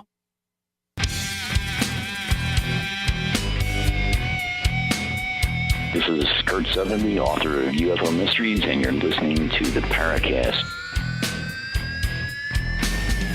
With Gene and Chris in the Paracast, we have Dr. Bruce Maccabee. We've been talking about various phenomena that sometimes is mistaken for UFOs or maybe doesn't exist, like ball lightning. And we talked about the photographs, but one of the key cases, Bruce, that you got involved with was the one in Gulf Breeze, Florida. Series of sightings down there. Can you give us the background of how you got involved and what you learned from it? Well, yes, but I'd rather mention as one of the things I like the New Zealand case from December 1978, and we could talk about that some more. But that's the only case that I'm familiar with, the only UFO case out of the millions that may exist, which has been argued out in the refereed technical press. Articles appeared in a journal called Applied Optics on this one portion of this particular series of sightings. Now, you're talking about the film footage that was taken by the news crew? The film footage, but they had much more than film footage. They had the ground radar, the Air Traffic Control Center, Wellington Air Traffic Control Center, audio tape, which allows you to nail down when things happen in these sightings. You had an audio tape by a reporter on board the airplane. You had a cameraman filming with 16-millimeter color movie. You had the pilot, the co-pilot, and actually two reporters that were involved. In other words, there's a multiple witness sighting. The only case that I know of is a multiple witness sighting with color movie film and radar all at the same time, and tape recordings to help you put the thing together. So we could talk about that later if you want. Let's talk about that. What have you determined from analyzing that footage and analyzing the a complete set of corroborating data? Well, there was something strange going on. It began to understand how this situation came about. You have to start off with October 1978, the disappearance of Frederick Valentich in his little airplane off the coast of over the Bass Strait, off the coast of Australia near Melbourne. Frederick Valentich, the disappearance of Valentich keeps popping up over the years. Nobody knows whatever happened to him. They never found any wreckage for his airplane. There was a TV producer in Channel O in Melbourne, what was then Channel O, now Channel 10, a TV producer who was really surprised and impressed by the amount of attention that the UFO story associated with Valentich's disappearance got. Then in December 2021 or 21-22 of 1978, there were sightings by pilots flying nighttime flights of freighter aircraft off the east coast of the South Island of New Zealand. And these sightings involved ground radar as well as multiple witness sightings on the ground and in the air. And they were written up in the New Zealand press and publicized also in Australia. So there were some news UFO stories from the December 21-22 sightings that were publicized and generated interest in the subject again. And this producer guy in Channel O thought, well, why not do a little documentary on those sightings to show on New Year's Eve to increase our viewership. So he calls up a reporter who worked at Channel O, but was a native New Zealander in New Zealand over the Christmas vacation, and told him, why don't you put together a little documentary on the previous sightings. This would be a guy named Quentin Fogarty, the reporter. And so Quentin hires a cameraman and a sound recordist, the cameraman and his wife, and arranges to interview the air traffic controllers at the Air Traffic Control Center, and also pilots involved. And he's done all this stuff, and he manages also to get himself on one of the actual aircraft to refly the flight, sort of as a background for this little documentary. And he plans to have himself standing up to do 2 stand-ups in the belly of the aircraft on top of a whole bunch of newspapers that the aircraft is carrying.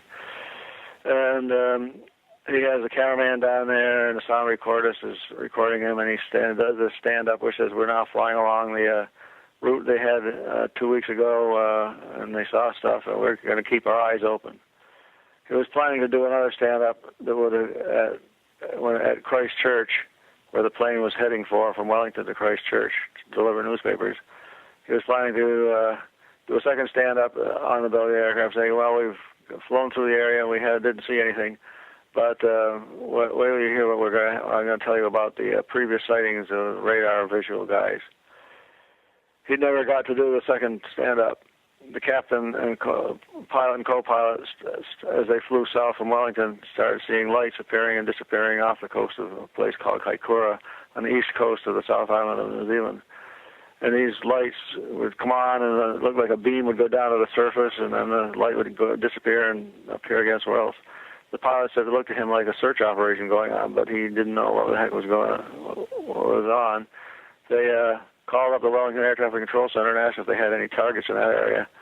And this was about 20 miles from the airplane at the time. And the Wellington Air Traffic Controller says, we do have targets appearing and disappearing. So for the next half an hour approximately, they took the airplane to fly to Christchurch. Anomalous things happened. The airplane saw lights. The radar saw radar targets. Sometimes there was a correlation. At one point, something got so close to the airplane that the radar target doubled in size, according to the air traffic controller. At which time the news reporter looked out the side of the aircraft and saw this flashing light that seemed to be traveling along with them. Then they landed at Christchurch, and the reporter decided to go back. And the airplane had to fly back north along the coast through the same area they had just come in order to go to its home base at a place called Blenheim in the north end of the South Island. As they're leaving the airplane, as they take off from Christchurch, now heading north, previously they were heading south, now heading north, they see this very bright light appearing, and the cameraman starts filming. And this is a section of the film that was shown mostly on TV at the time, where there was extremely bright light. And out of the film images, I was able to deduce the brightness of this light. It was equivalent to a couple 100,000 watts of electric light if you were to generate this amount of light with electricity. And it obviously moved with respect to the aircraft. At one time, it was traveling faster than the aircraft was traveling. It's been identified, I put in quotes, identified as a squid boat. But if it was the world's fastest squid boat, able to fish from a distance of altitude above 3,000 feet. Anyway, I spent a considerable amount of time analyzing this. I actually took a trip to New Zealand and Australia to talk to all the witnesses. And I got copies of the film. I actually had the original film in my house for a period of time. I got copies of the film and to analyze, and I spent hundreds of hours on it. I spent hundreds of hours on it, and concluded that these lights or film could not be explained. You didn't see a lot of structure or whatever. You couldn't tell what it was, but you could tell that it wasn't supposed to be there. It was a real UFO. And I wrote an article, a short article that appeared in this journal, Applied Optics. Scientists in New Zealand who didn't believe in the results of my analysis came up with an explanation that this thing was a squid boat, and so they published a short article saying it was a squid boat, And I published a rebuttal saying that if it were true, the squid boat had to move. So anyway, that's a very brief version of the New Zealand stuff. And there's a lot of that debunking sounds a little fishy to me. There's a lot of big articles on it on my website. Yeah. Well, let's move on to Gulf Breeze. Of course, this is quite a famous case that many people, even with just a peripheral knowledge of UFOs and ufology, are aware of. Of course, it was a best-selling book by Ed Walters. Why don't you give us some background about the case and how much, when in the process you actually got involved? I'll tell you what, we will learn about Gulf Breeze in our next segment with Dr. Bruce Maccabee. With Gene and Chris, you're in the Paracast.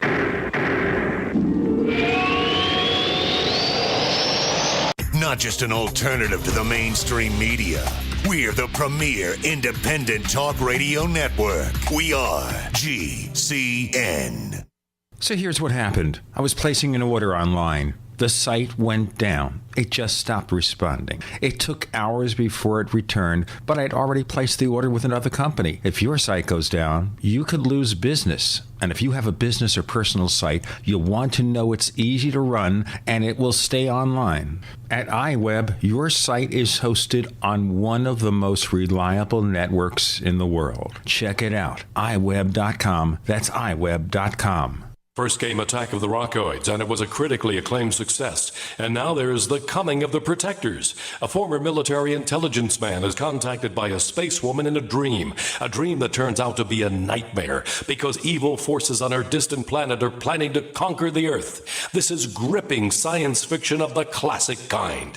Attack of the Rockoids and The Coming of the Protectors. Find out more at rockoids.com. That's Rockoids, ROCKOIDS.com.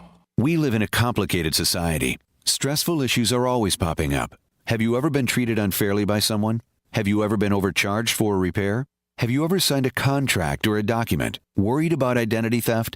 How many times have you been in those unique situations where you just wanted to call an attorney to find out if you're right or wrong, or what your legal rights are? But every time you think about calling an attorney, what do you think about first? That's right. Who do you call, and how much will it cost? Our friends at Legal Shield have found a solution. With a nationwide network of 6,900 attorneys who average 19 years of experience, Legal Shield's law firms take over 40,000 calls per week helping their members. For less than $20 per month, you can have access to Legal Shield on everything from the trivial to the traumatic. Let Legal Shield stand up for your rights at lsprotection.com. That's lsprotection.com. Or call 855-340-SAVE, 855-340-7283.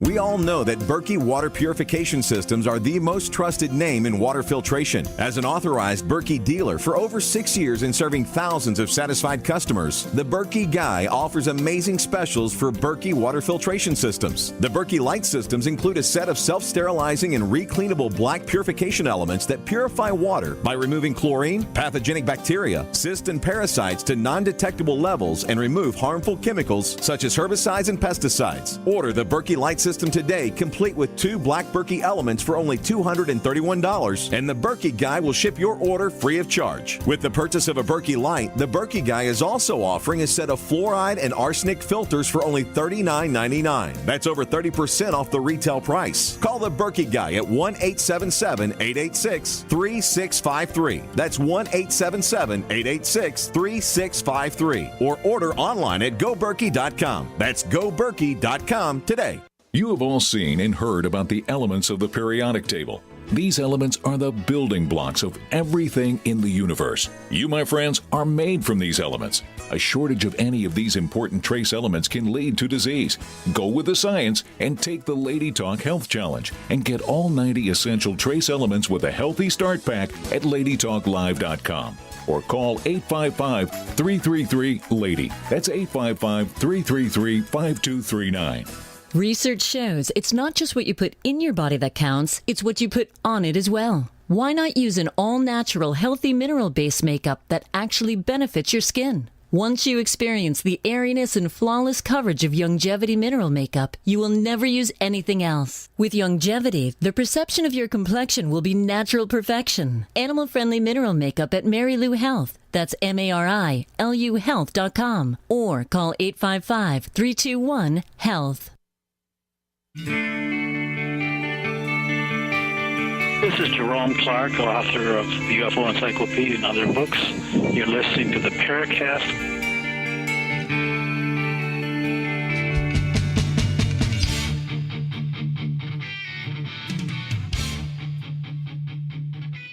So now Dr. Bruce Maccabee will begin to tell us in the final 5 segments of this episode about Gulf Breeze, and he'll answer some more of your questions about his research. Bruce?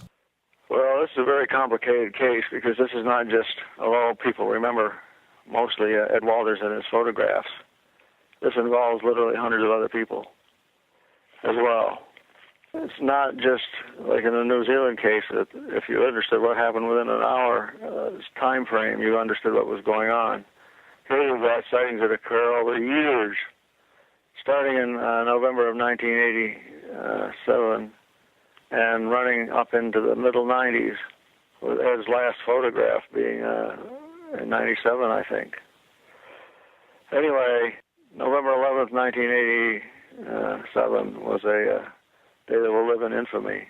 Aside from the fact that I knew nothing about what was going on in Gulf Breeze, Florida, at the point I was more taken by the fact that we had a foot of snow in the Washington, D.C. area on November 11th. That would be Veterans Day in 1987. So at the same time I was freezing in New York City with a hot time UFO-wise in Gulf Breeze. It begins at 2:30 in the morning with a dog that wants to go out, wakes up its master, a lady by the name of Billy Zaman, who's the wife of a Navy admiral. And she thinks the dog wants to go out for the obvious reason, a typical reason. And so she takes the dog to the back door, but the dog, instead of running out onto the lawn, when it goes out the door, it looks up and starts barking. So she looked up, but it didn't start barking. Instead, she just was stunned to see this bright light up above and some object with a clear shape. She could see this thing because the moon was full that night, and it was lighting up this object that was hundreds of feet above her, and had a beam of blue light coming down, hitting a dock. They lived on one of these canals in the Florida area. We're talking about Gulf Breeze, Florida. It's flat there and sandy, and we're very close to the Gulf of Mexico. So anyway, she sees this object with a beam coming down, and she said in her report, her first thought was, they're coming to take my dog. And she turned around and took the dog back into the house. And she thought, I'll tell somebody about it tomorrow when I wake up. The next day, she decided against telling anybody. And she wouldn't have told anybody if it hadn't been for pictures that were published a week later, Ed's pictures. So anyway, that's how it began. Then there was a sighting at 8 o'clock in the morning by a guy who was out in the road, and he saw this strange object hovering, and a couple of jet planes came flying along, and like they were chasing it, and it zipped off faster than they were going. Then there was another sighting in the evening by a guy and his wife, who were, the guy was the former editor of the local weekly newspaper, the Gulf Breeze Sentinel was the name of the weekly newspaper. He had been the editor of it. He and his wife saw this object traveling through the sky at about 6 o'clock. And there were a couple of other sightings, and then the last one, I guess, that night was in the evening. Ed Walters was sitting at his desk, which had a window that looked to the north, I believe. And he saw this strange object approaching him, approaching his house. And he got up and he went out of the front door to look at it more carefully and realized it was really a strange thing. And his first thought was to try to call the police. But the second thought was it'll be gone. It's moving, so it'll be gone by the time the police get here. Take a picture. So he ran and got a camera that he used to take photos. He was a house builder, a general contractor for building houses, and he would take these Polaroid pictures of the houses in various stages of development for record-keeping purposes. So he grabbed his Polaroid camera, which is an old type of Polaroid, where you take a picture, then you pull a tab out, paper from the camera, that pulls the exposed picture, and it pulls on a roll that's in the camera of the developer. And the camera actually automatically presses the developer against the picture, and you leave it in the camera for 60 seconds. And the picture develops, and you open the back of the camera, and the picture is on perforated paper. You pull the perforated paper out, and you got yourself what was then considered an instant picture. Don't find any of that stuff nowadays because, of course, you get instant pictures with electronic cameras. Anyway, he took a series of pictures. He tried to get one picture where he was underneath the camera, underneath the object itself as it was hovering over the road. And after taking his fifth picture, he was going to take another one. And all of a sudden finds himself immersed in he said it was like encased in concrete. He couldn't move anything, and everything looked sort of bluish to him. And the images and stuff were going through his head, a very complicated description of what he's written down in his book. And all of a sudden he's falling downwards as if he had been dropped. He lands on the road face down, turns over and looks up, and there's nothing there except a small airplane way off in the distance. And he picks himself up off the road, wondering what the hell had just happened. And he sees these pictures that he had been taking. He didn't bother to wait for the pictures to develop a minute. He had ripped out these pictures. And he walked over and picked up the pictures, and sure enough, here's the object that he had just seen. His wife came home. She had been shopping. She came home at that point, and he told her what had happened. And she didn't know whether to believe him or not, but it was clear that he was very distraught and he had a strange odor about him. Well, that sort of began the situation for Ed. As far as the other people are concerned, they would not have told anybody about what they saw, more for the fact that Ed decided after he wondered whether she should tell anybody, because he thought, this thing picked me up some distance and then dropped me.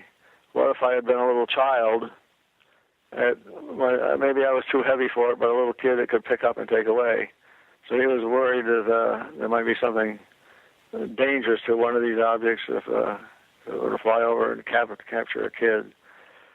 He debated with his wife as to whether to tell anybody, and he finally decided to take the pictures to the local paper, the Weekly Sentinel, that published on Thursdays, and with a story that was taken by Mr. X.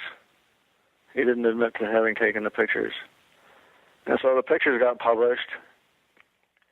A week later, this was 2 weeks after the sighting, he took the pictures to the newspaper the week after the event, and then 2 weeks after the event, they were published. And at that point, if I got my timing correctly, at that point, the other witnesses came forth and said, hey, we saw the same thing. So as far as the UFO investigators were concerned, by the beginning, this started in November 11th, but by the beginning of December, they had a Mr. X with photos and a number of witnesses who didn't have photos but had explicit descriptions of what they saw. This continued for Ed and to some extent for other witnesses during December. He got a lot of photos and a lot of these different events, and I can't recall them all now. I used to be able to recite the whole thing years ago, but I really haven't got time to go into all the details of each individual case, I guess. Anyway, he had several events, one with his family being involved and one with a video during December. And during December, the MUFON investigators figured out that Mr. X was actually the photographer, but they didn't say anything. They waited for him to admit it, and he finally did in January of 1988.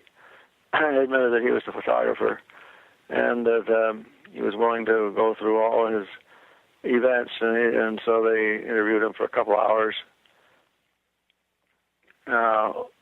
Events happened continually in January and February.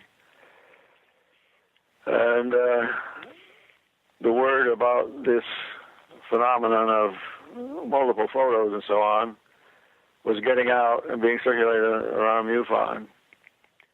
Bud Hopkins went to Gulf Breeze and talked to the family members and learned about their sightings and concluded that this was probably real because he couldn't imagine. Ed did not seem to be a sociopath, somebody who could tell stories and believe them even though they're all wrong.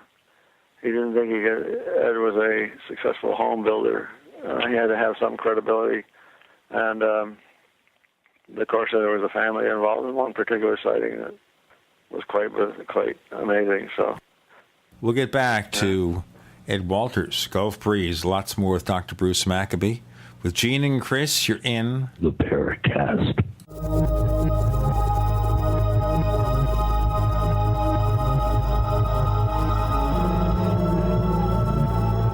Free from the shackles of corporate America, we're the place for independent thinkers. GCN.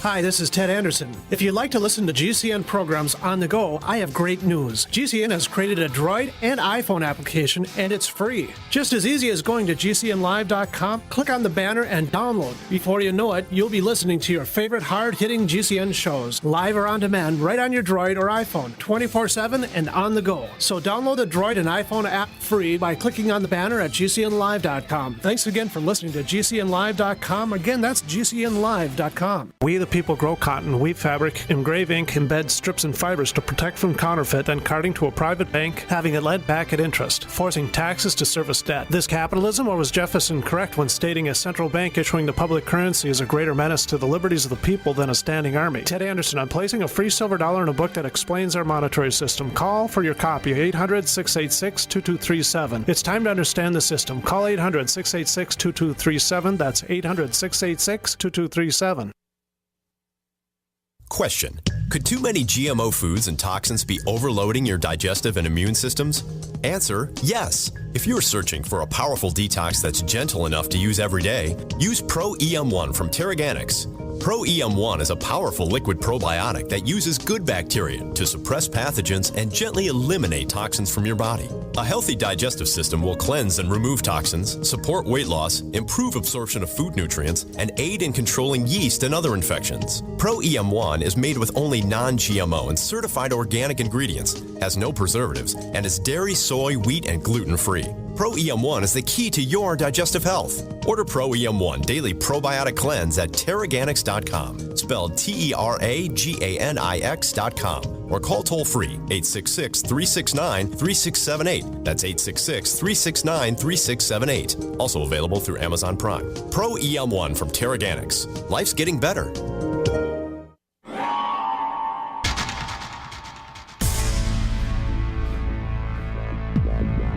Welcome back to the Paracast, the gold standard of paranormal radio. And now, here's Gene Steinberg.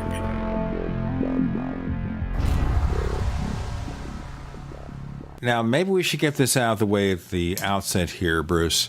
There have been questions about Ed Walters' credibility, as you know. One, that he had some kind of run-ins with the law, for example. Yeah. When he was 19, he was a bad boy and got caught trying to cash somebody else's check, forging a signature, spent a couple of years in prison. In his late 30s, early 40s, at the time of these sightings, he applied for a complete pardon or clearing of his name. And so while MUFON investigators were running around investigating his UFO sightings, Florida Department of Justice investigators were investigating Ed Walters. And guess what? He had done enough good things, I guess you could say, so they balanced off the bad stuff he did when he was 19, and they erased his record. And as long as he was a felon, he couldn't own a gun. After they erased his record, he could own a gun if he wanted to. Point being that they didn't find any character deficiency in his dealings with ordinary stuff. And of course, Ed said, well, of course I had to tell him all that stuff about the UFOs as well. But anyway, so the question was he in bad with the law? And the answer is yes, but the law ultimately exonerated him for everything. The other issue here was supposedly he had made pictures, fake pictures of ghosts for his daughter. What's that about? Yeah, there's the ghost photos argument. The ghost photos argument is important only from the point of view of double exposing film. And the argument goes that Ed's pictures are all double exposures. I described the double exposure earlier already, where you take a picture of a background scene, maybe a dark scene at night. Well, first of all, you take a picture of a UFO in your bathroom where it's totally dark and there's no light except on the UFO itself. And so now you've got what's called a latent image on a Polaroid picture. This is a latent image. It's there, but it isn't developed. You go outside and take a picture of the background scene. I did this with his camera right in front of him. He didn't know what I was doing, but basically it's claimed that he knew all about double exposures from these so-called ghost photos. You take one photo of the UFO in a dark room, and the bright thing is the UFO. You then go outside and you take a picture up in the sky, and you want to have enough light so that you can see that there's a background. Then pull a film out of the camera and start the developing. Turned out with his old camera, you could click the shutter any number of times before you pull the film out. So it was really easy to do a double exposure. And I did it on myself by taking a picture of a lamp, a lamp that was on a post at some distance from his house. So it was bright. And then I walked over to where he was standing in front of his house talking to another investigator. And I said, I'm going to say, I took the second picture, which showed bright glow of the sky and the nearby trees and stuff like that. So you had a picture that you could hold the picture up and say you knew where your picture was taken because you could see the background. Sure enough, in the developed result, there was this bright light up in the sky, and Ed walked around looking for where in the world did it go. I didn't see it. And I told him what I had done. But the thing is, the double exposure was claimed to be the way he created all his pictures, and the skeptics claimed that they could prove that he knew how to do double exposures because of these so-called ghost photos.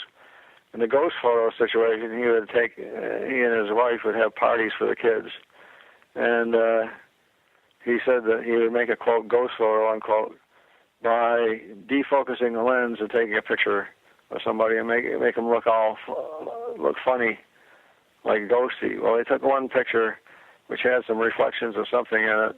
The witnesses tried to claim, go so far as to claim it was a picture of the devil. Ed and his wife were playing around with bad stuff and scaring kids. But the picture itself really doesn't show anything. You can see the young lady, and you can see some kind of image structure, but it doesn't really look like anything. It doesn't prove there was a double exposure. Right. Well, you mentioned the devil, and the devil is in the details, definitely, in some of these photographs. The most famous one is the one where the object seems to be hovering in front of his truck over the road. Right. And one thing that I've noticed is you see the reflection of the tree line in his hood, but you don't see the reflection of the object that appears to be self-illuminated fairly close to the vehicle. How do you explain that? Well, first of all, let me say that his photo number 11, taken at night, when he was wake up in the middle of the night by one of these things coming right up next to his house, right next to the back door of his bedroom, and he chased it away. He grabbed his camera and ran after this thing, and he got a picture looking out in his backyard, which was basically a high school play yard, and you see the object out there, and you see this blue line coming down from the object and ending some distance from the object, like a blue beam coming down. Well, it turns out that blue beam image crosses over the horizon line. There's enough of light in the sky so you can see where the sky is, and you can see where the below the sky or below the skyline is perfectly black. The beam comes down, crosses this boundary of the light above, dark below. It crosses the boundary, but the blue beam color, the brightness of the blue beam does not change at all. Unfortunately, I didn't realize this until several years afterwards when I was given an image processed by Jeffrey Sanio. Well, I should have noticed it right off because it proved that particular photo at least was not a double exposure. Had it been a double exposure, the brightness of the blue beam above the horizon would have been greater than the brightness of the blue beam below the horizon. That's because double exposure, all you can do to film is add light. You can't subtract it. Or add image, you can't subtract it. So when up above the horizon line, there you would have the brightness of the blue beam plus the brightness of the horizon, or brightness of the sky, and down below the horizon line you'd have the brightness of the blue beam by itself. The brightness of the blue beam plus this background sky should be greater than the brightness of the blue beam by itself, if this was double exposure. In other words, if he had somehow made a model with a blue ribbon, let's say, extending downwards from the model, and managed to light it carefully so that there wasn't any background stuff available. He does this all in his bathroom, say, for example, or some special dark room. He photographs the model with this blue ribbon hanging down from it. Then he goes outside and he very cleverly places the image of the UFO up above the horizon and the beam coming down and crosses the horizon. And as I said, the net result would be the light from the background sky above the horizon would add to the blue beam light, and there would be nothing below the horizon to add to the blue beam light. So you ought to, if you did a brightness scan of the along the length of this blue beam image, you should find a drop in brightness at the horizon, and you don't. It's almost as if the blue beam was opaque. So the bottom line is, it'd be impossible to do that as a simple double exposure. So that was one of the counter arguments. Now you talk about the one on the road. It was pointed out that there was no light reflected in the hood.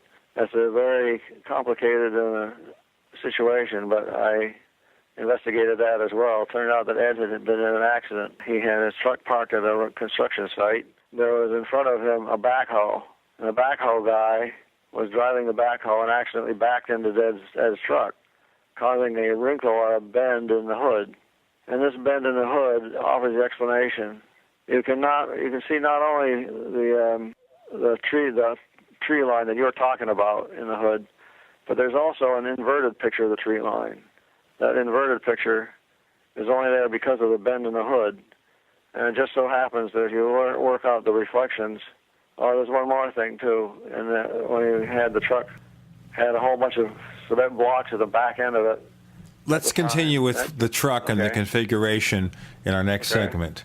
Bruce Maccabee is joining us. We're talking about the Gulf Breeze case, specifically Ed Walters' involvement in it. More to come with Gene and Chris. You're in the Paracast.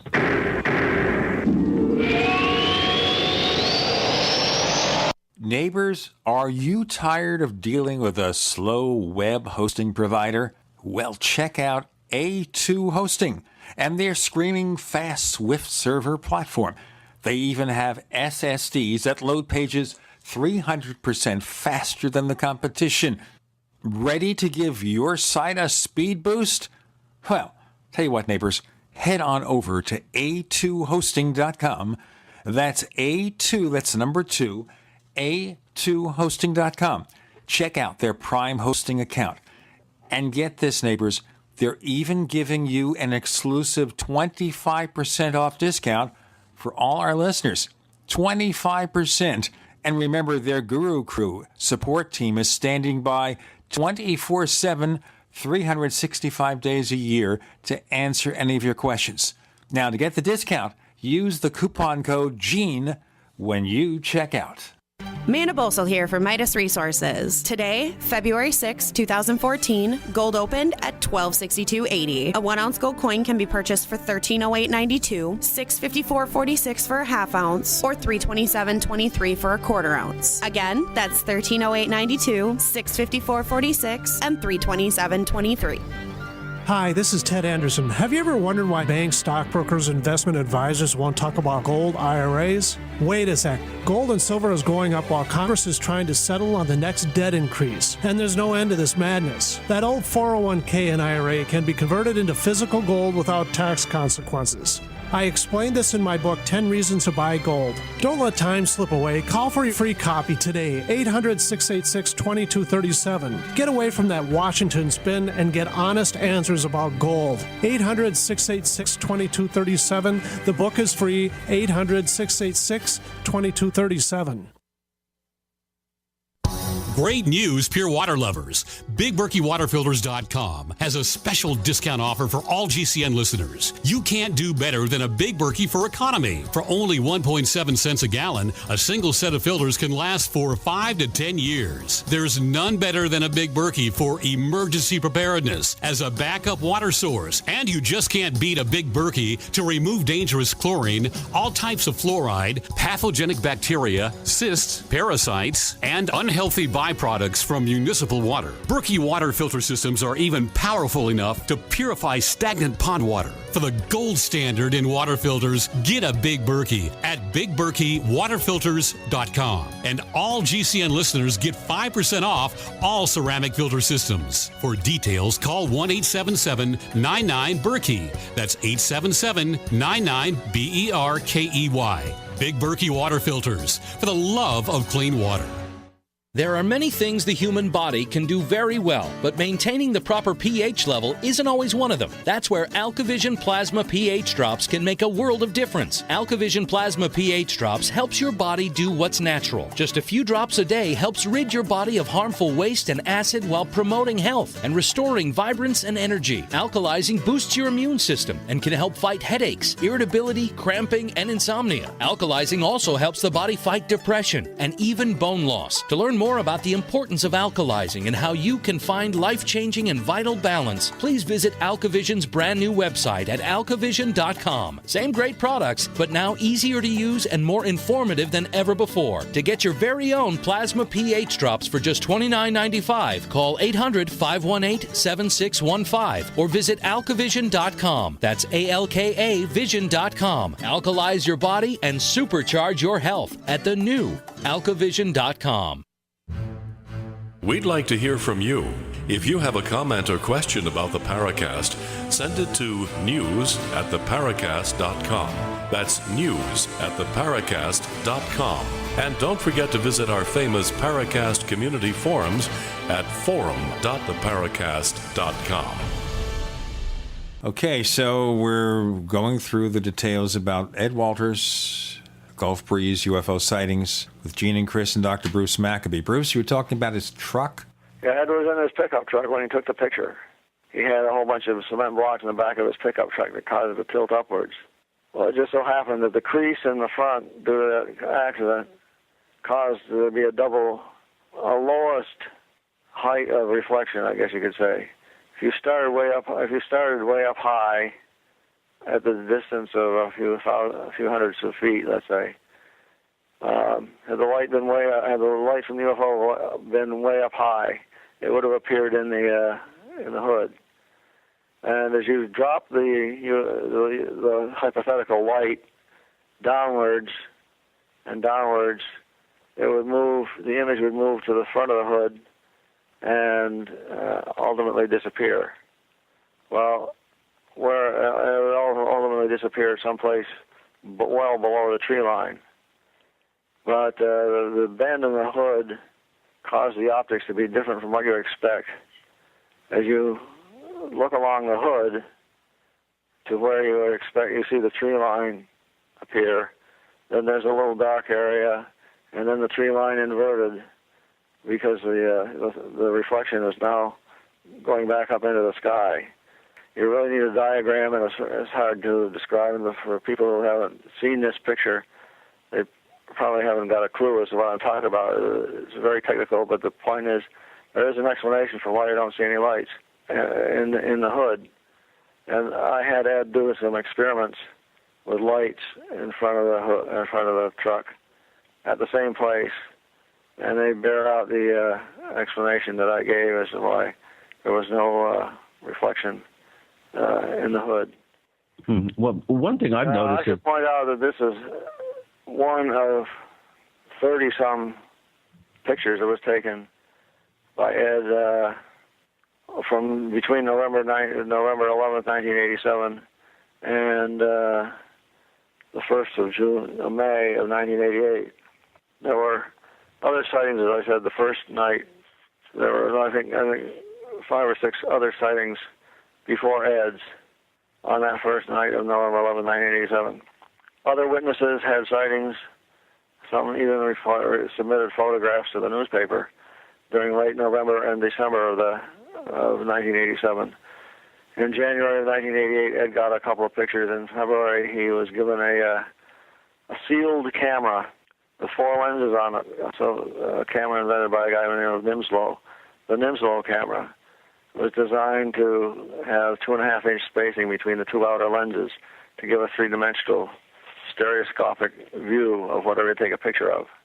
Ed was told that this camera had 4 lenses and they would take 4 individual pictures that would be useful for giving to different analysts. And he was not told anything about the stereo aspect. The stereo aspect is important because you could, in principle, calculate the distance from the camera to an object if you know the parallax, the spacing between the images in the 2 outer lenses. In other words, the same way your eyeballs work. If your eyes are equal in their capability of focus, then you can tell the distance of things by stereoscopic view. Ed was not told that. Maybe he figured it out, but he wasn't told any of that. He finally took pictures with that camera, and he had a sighting with his wife where she thought the thing was close by and he thought it was distant, but in any case, it turned out to be 40 to 70 feet away according to the stereoscopic view, and this object would have been a couple of feet in size.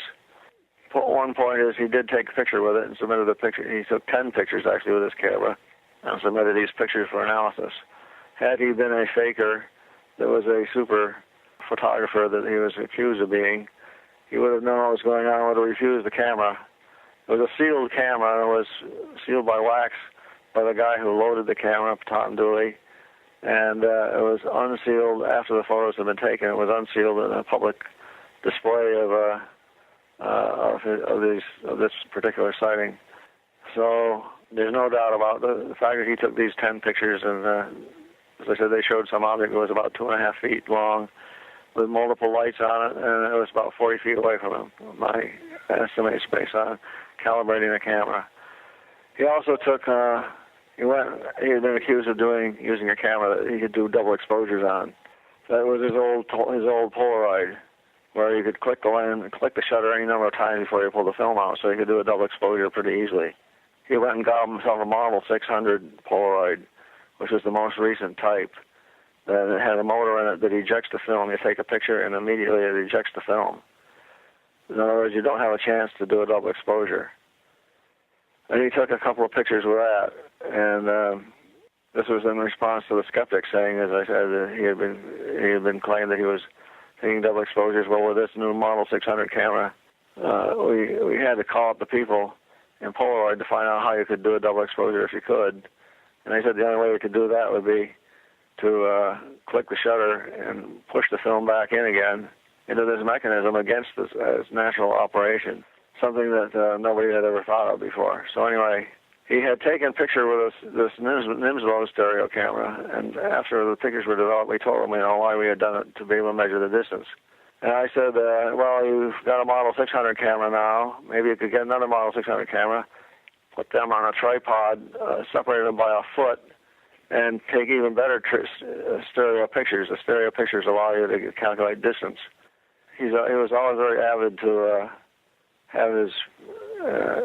He was telling the truth in all his pictures and so on. So he wanted to come up with evidence that would prove he was telling the truth. And if you could prove that the picture, if the model, if the stereo showed some object at hundreds of feet away and tens of feet in size, it obviously wasn't the model that he was making in his bathroom and taking pictures of it in the bathroom or whatever. So the next thing I know, he's made a two-camera tripod, what I call the self-referencing stereo camera, SRS, and he's done me 1 foot better. He's put these cameras 2 feet apart. You ought to be able to, with some good calibration, you ought to be able to measure distances up to 200 feet or more with a camera that has a separation of 2 feet. And he took several pictures with that. And they took a very complicated multiple witness case where the Cannon object seemed to be 180 feet away and so on. But the thing that really got me, I said, okay, this is all real, was on May 1 of 1988, when he used this camera to take a picture, which had two UFOs in it. It had the type that was over the road, what I call a Type 1, and then the Nimslow type. Both of them, they're at different distances and different sizes. But I tell you, it required a mathematical genius to figure out how to take this picture. I figured out how to hoax these things after the fact. I'm sure Ed didn't have a slightest clue. And this picture on May 1, like I said, had the Type 1 object 300 or 400 feet away over water. Let's pursue this in our next segment, okay, Bruce? Okay. Dr. Bruce Maccabee joining Gene and Chris. You're in the Paracast.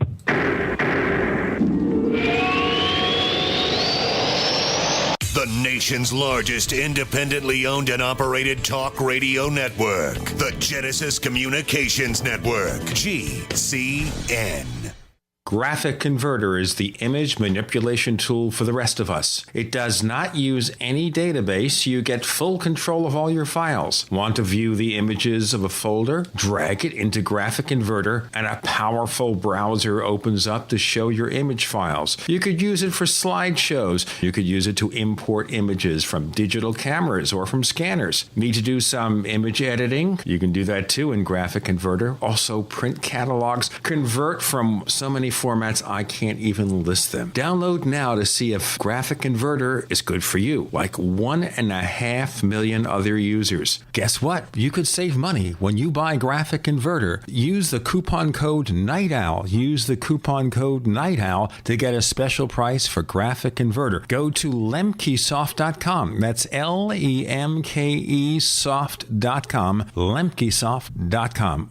LEMKE soft.com.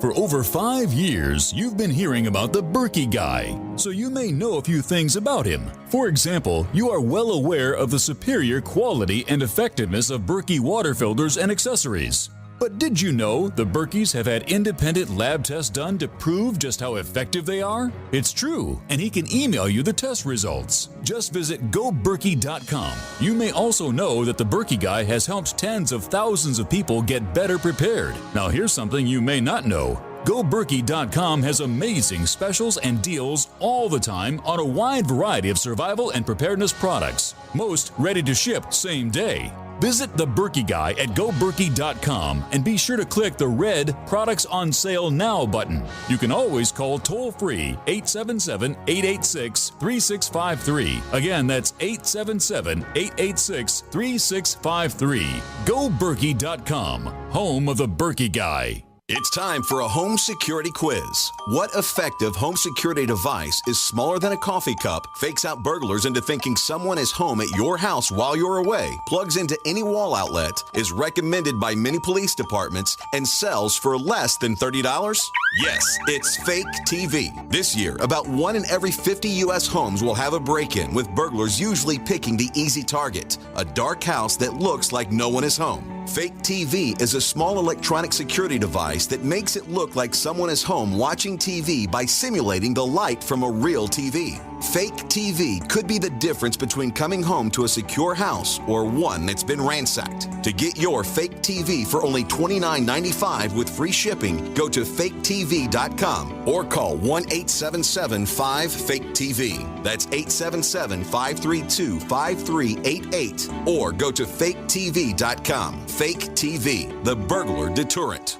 I have bought a few bottles of Heart and Body extract and have to say that it certainly does work. That's what Jack from Michigan had to say after his experience with heart pain and what he did to treat it with Heart and Body extract. I actually had a huge heart flutter. I was also having some edema around my ankles and very worrisome clot in my right leg that would happen from time to time. I was trying to sleep. Heart and Body Extract is all natural with no negative side effects. It will help repair or correct past problems associated with the heart and body circulation. After my second bottle of Heart and Body Extract, all problems are now gone. Order at hbextract.com or call 866-295-5305. I ordered a third bottle of Heart and Body Extract for maintenance as I want to keep everything working. Order Heart and Body Extract at 866-295-5305 or hbextract.com. Heart and Body Extract for a long and healthy life.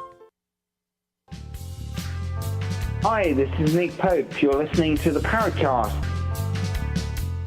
So, listeners, what Bruce Maccabee is doing here is dissecting the various elements of these photos made by Ed Walters with, as you say, very tight control so he couldn't do some hanky-panky or do something funky The to Walters create these case pictures. was unique in the annals of ufology for a number of reasons, but one of them is that the sightings continued along with the investigation. Which means that we had an impact. We could have an impact on the investigation. For example, giving the guy a stereo camera. And he and his wife have a picture, have a sighting where he takes the stereo camera, takes the pictures with an IMSO camera. And then I suggested that he take two Model 600 cameras and put them a couple of feet apart or a foot apart, and he does it 2 feet, which is even better. If he had been photographing a model at a distance of 20 feet, the parallax effect would have been immediately obvious that it was a fake, that he was faking. So when he came up with a picture on May 1 that showed two different UFOs of different sizes and different distances, a virtual impossibility to fake under the conditions that he took these pictures, that was enough for me to say this was real. Now, I should say that this involved people other than Ed. There had been people the first night, November 11th, 1987, and then there were scattered sightings by a bunch of people during December, January, and into February. And then in February and late March, the sighting rate by other people increased. He didn't have any sightings in April, but other people did. And a lot of these people were saying they saw the same thing that Ed photographed, or they saw, well, you might say, the light from it. So basically, despite a few minor questions about his background, or maybe not so minor, depending on your point of view, Mr. Ed Walters has this sealed box of the camera where he takes pictures and gets results. But we also have other people having similar experiences, and they are not connected to Ed Walters in any way. I wrote a paper and presented a paper at the MUFON Symposium in '89, I think, called Gulf Breeze Without Ed. Ed had 36 or 37 sightings in that period of time. There were a couple hundred other people who also reported sightings within 87, 88, 89 time frame. I think maybe up to 90.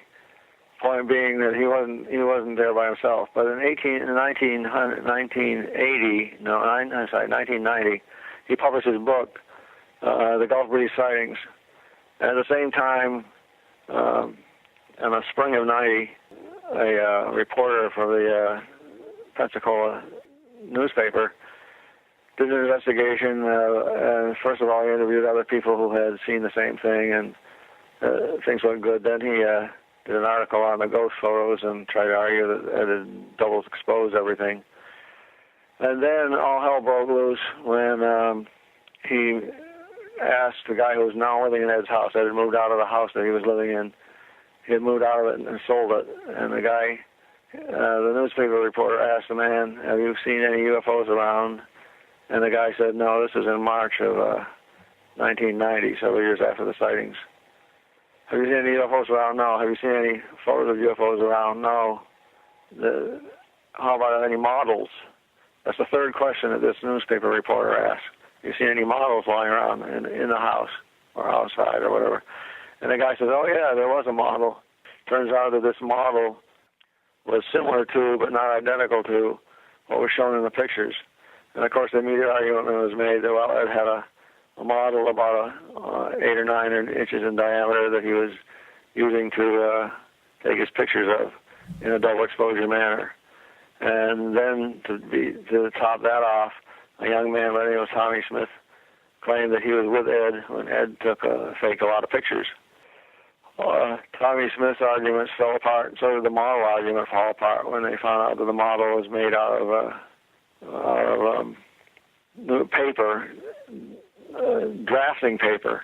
The model was made out of Ed's drafting paper that had been used to make a model of a house. That didn't occur until 1989, long after his photos had been taken. In other words, the model didn't exist at the time of the photos. And Tommy Smith's testimony was found to be about as solid as a Swiss cheese. Remember, I mentioned the blue beam photo, proving that at least that photo wasn't a double exposure. Tommy Smith says Ed told him how he had made pictures, and one person interviewing Tommy Smith said, "Well, how did Ed describe how he made this photo with the blue beam?" And Tommy Smith answered, "Well, Ed said that he had peeled the film back in some way or other and made this image." Well, even the skeptics didn't go for that. There's so many other details that I don't have time to go into that were all refuted. It's kind of interesting that all these people are the kids that were involved in these sightings. Ed's children were teenagers. Tommy Smith was a teenager. They're all adults now, and one could go back to them and say, "Well, what do you think about what you testified way back in the old days, at the time of Ed's pictures?" And it would be interesting to see what they would say now. As I said, Tommy Smith's testimony was found to be about as solid as a Swiss cheese. The model wasn't made until after Ed's pictures had been taken. And Ed's sightings and other sightings continued beyond 1990. I saw myself something strange down there in September of 1991. In 1990, a whole bunch of series of sightings of red lights flying through the sky were seen. These are immediately thought of as flares attached to balloons. But if that were true, then they are very strange flares. They glow red and then have very bright white flashes of light. And it's a little dangerous to be flying flares in an area over a town anyway. All right, granted that we don't have a lot of time left, and I want to kind of move the answers quickly. Okay, so how long did these sightings continue? What's the last time that you have a record of? Well, I think Ed's last photo was 1997, but I was, as I said, I went there in 1990, 1991, 1992. I guess it was 1992 I went there and had a sighting myself. The red light sightings, the so-called Bubba sightings, lasted until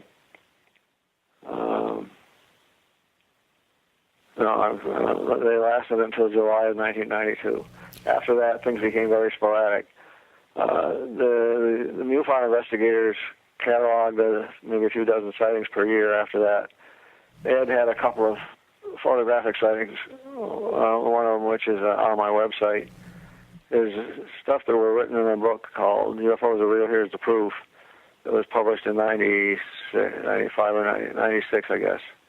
And that includes pictures and sightings that go beyond what's in the original book. Let me ask you a question here. I'm sorry to move it along, but we don't have much time left. Okay, Ed Walters, when was the last time you heard from him? What is he doing these days? Well, Ed has always been a home builder, but he got into when they had a big hurricane in 1993, I think it was, that wiped out Pensacola Beach.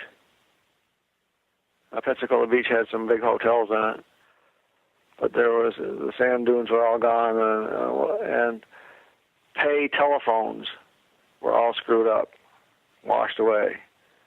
Ed, who was a wealthy person, agreed to put back the telephones, provided he was made part of the Tel South Bell Company.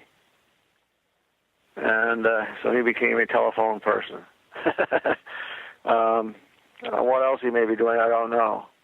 Last I saw him was, I think, the spring of 2008, I think it was. And, of course, he was sticking to his story. I asked him at the time, well, you and your kids ever talk about this? That happened 20-something years before.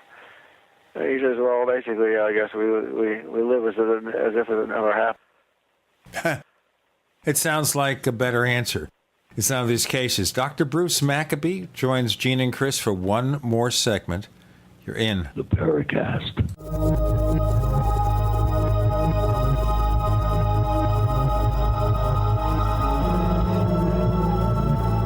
We are the premier independent talk radio network, the Genesis Communications Network, GCN. Attack of the Rockoids has been well received by critics and readers alike. It's a thrill-a-minute story you'll never forget. A former U.S. military intelligence officer is haunted by intense dreams about a beautiful woman pleading for his help after a terrible battle in outer space. But the dreams turn out to be true and thrust him into a telepathic love affair with a woman whose faraway planet is intent on destroying the Earth. And now the gripping tale continues in The Coming of the Protectors.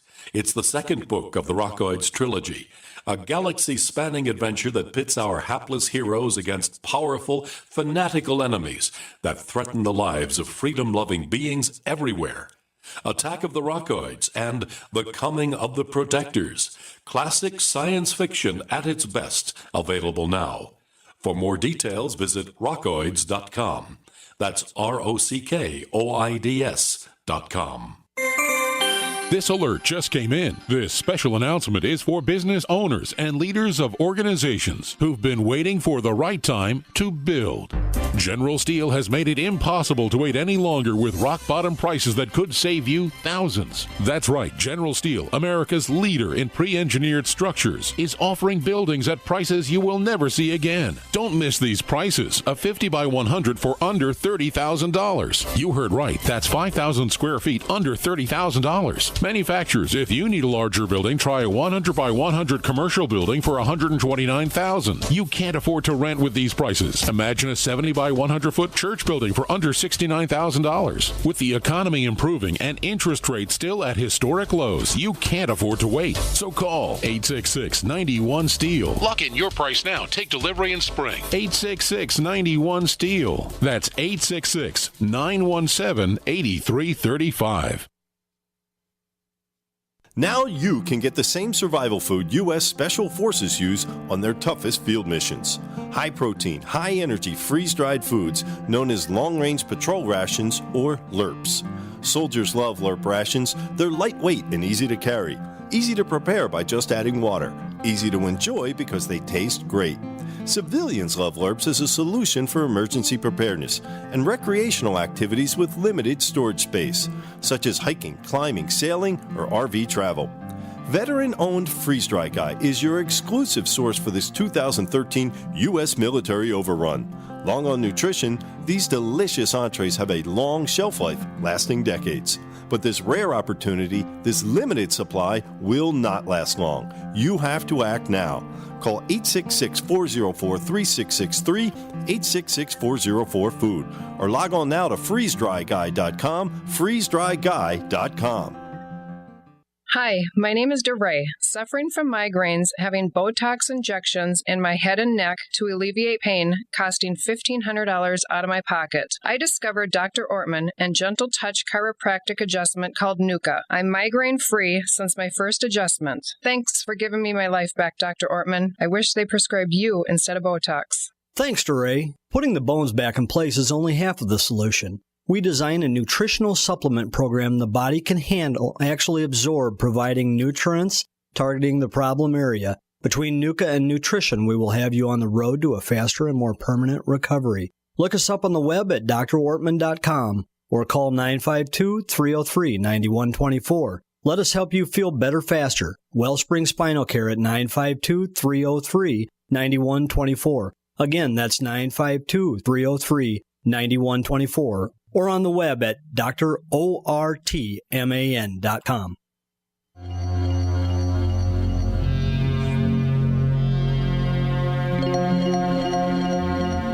Hi, Hi, my name is Richard Dolan. You're listening to the Paracast.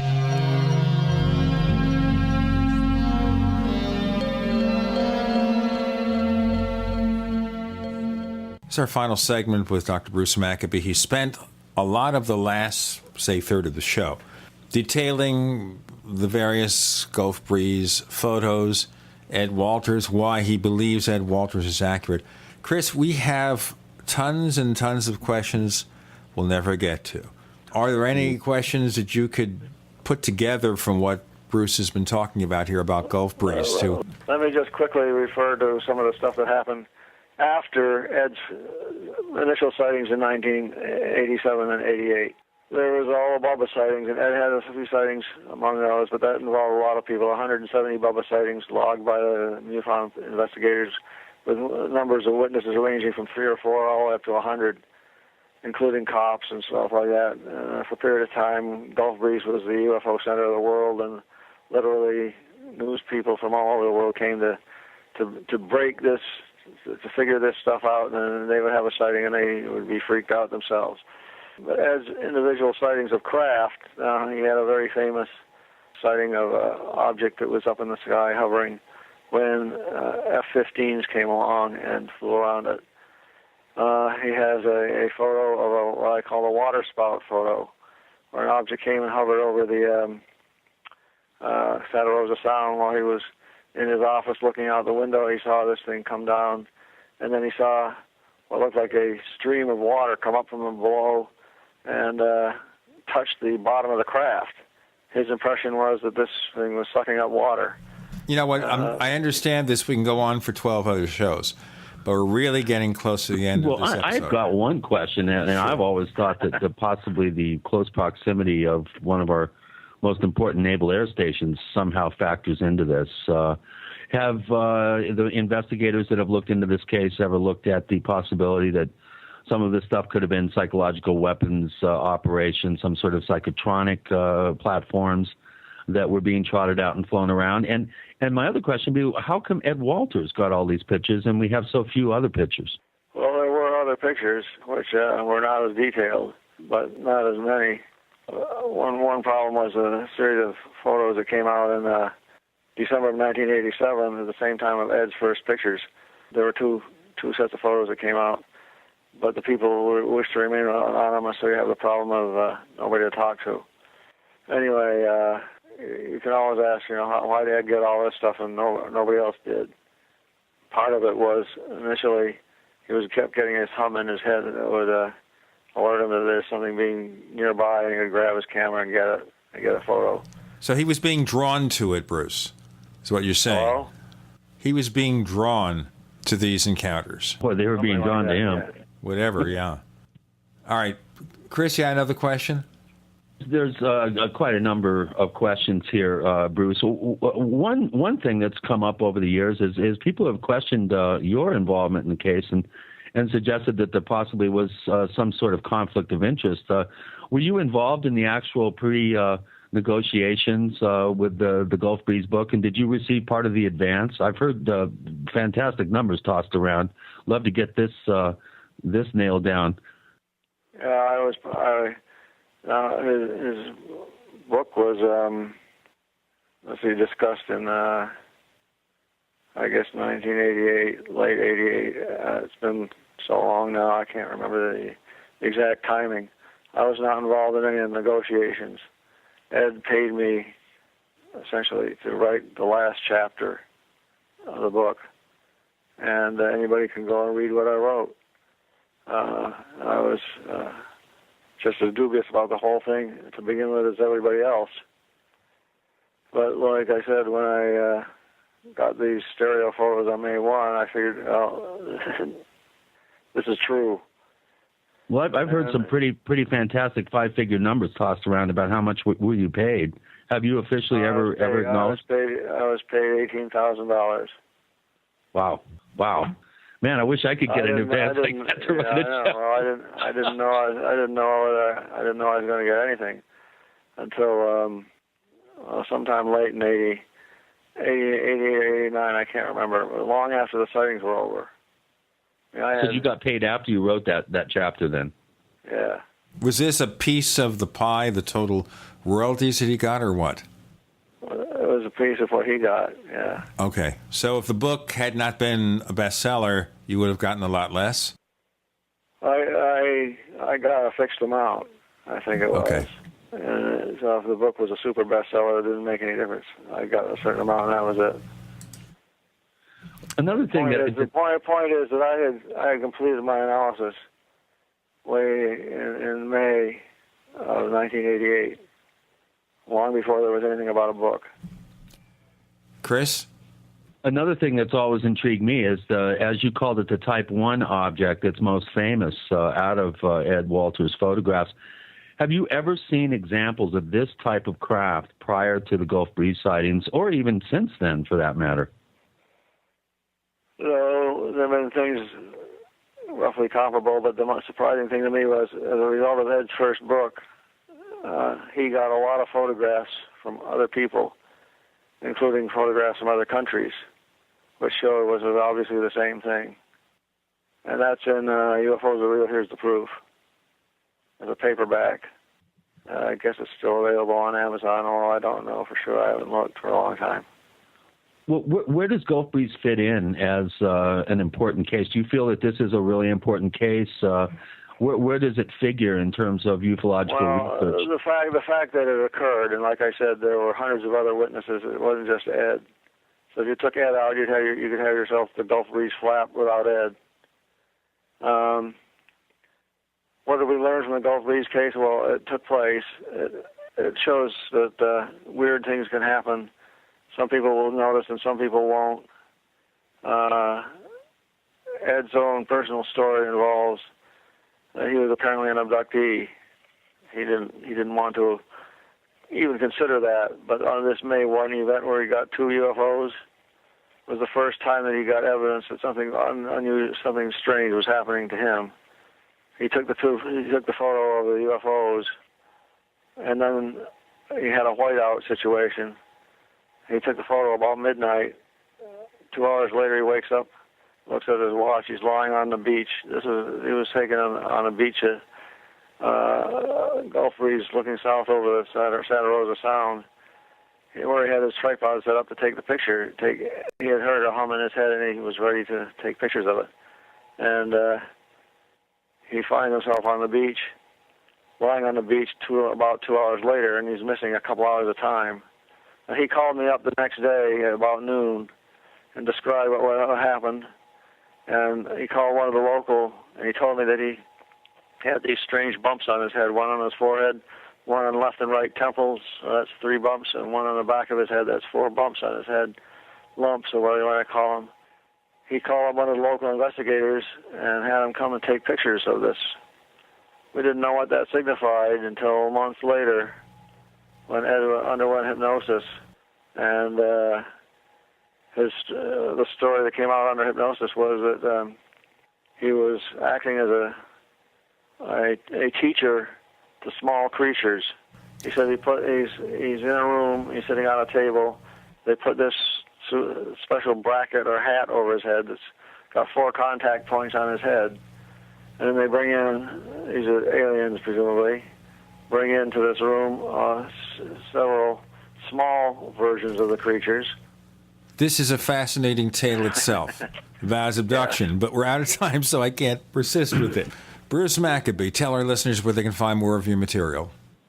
Well, brumac.8k.com, 100 megabytes worth of stuff for reading. I'm going to be reissuing my book, UFO, with a new name, UFOs, the UFO FBI CIA connection, with information about the CIA that's totally new. That might be a separate interview, Bruce Maccabee. Yeah, we're going to have you back, Dr. Maccabee. Yeah, I think that's it. Maybe like in a month or so, Bruce, we'll have you back and we'll talk more about it. In the meantime, Chris O'Brien's site is OurStrangePlanet.com. Stay tuned for Stalking the Herd. Going to be at your favorite bookstore and Amazon just a few weeks hence. You can find us on Twitter. We're known as the Paracast. Look for the Paracast on Twitter. Or go to theparacast.com and check out every single episode of the show since back in 2006, including several previous appearances by Dr. Bruce Maccabee. Dr. Bruce Maccabee, thanks for joining us on the Paracast. You're welcome. Thanks for inviting me.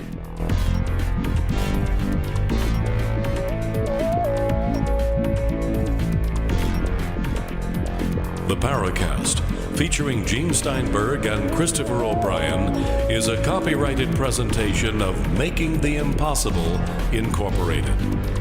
Tune in next week for a new adventure in The Paracast.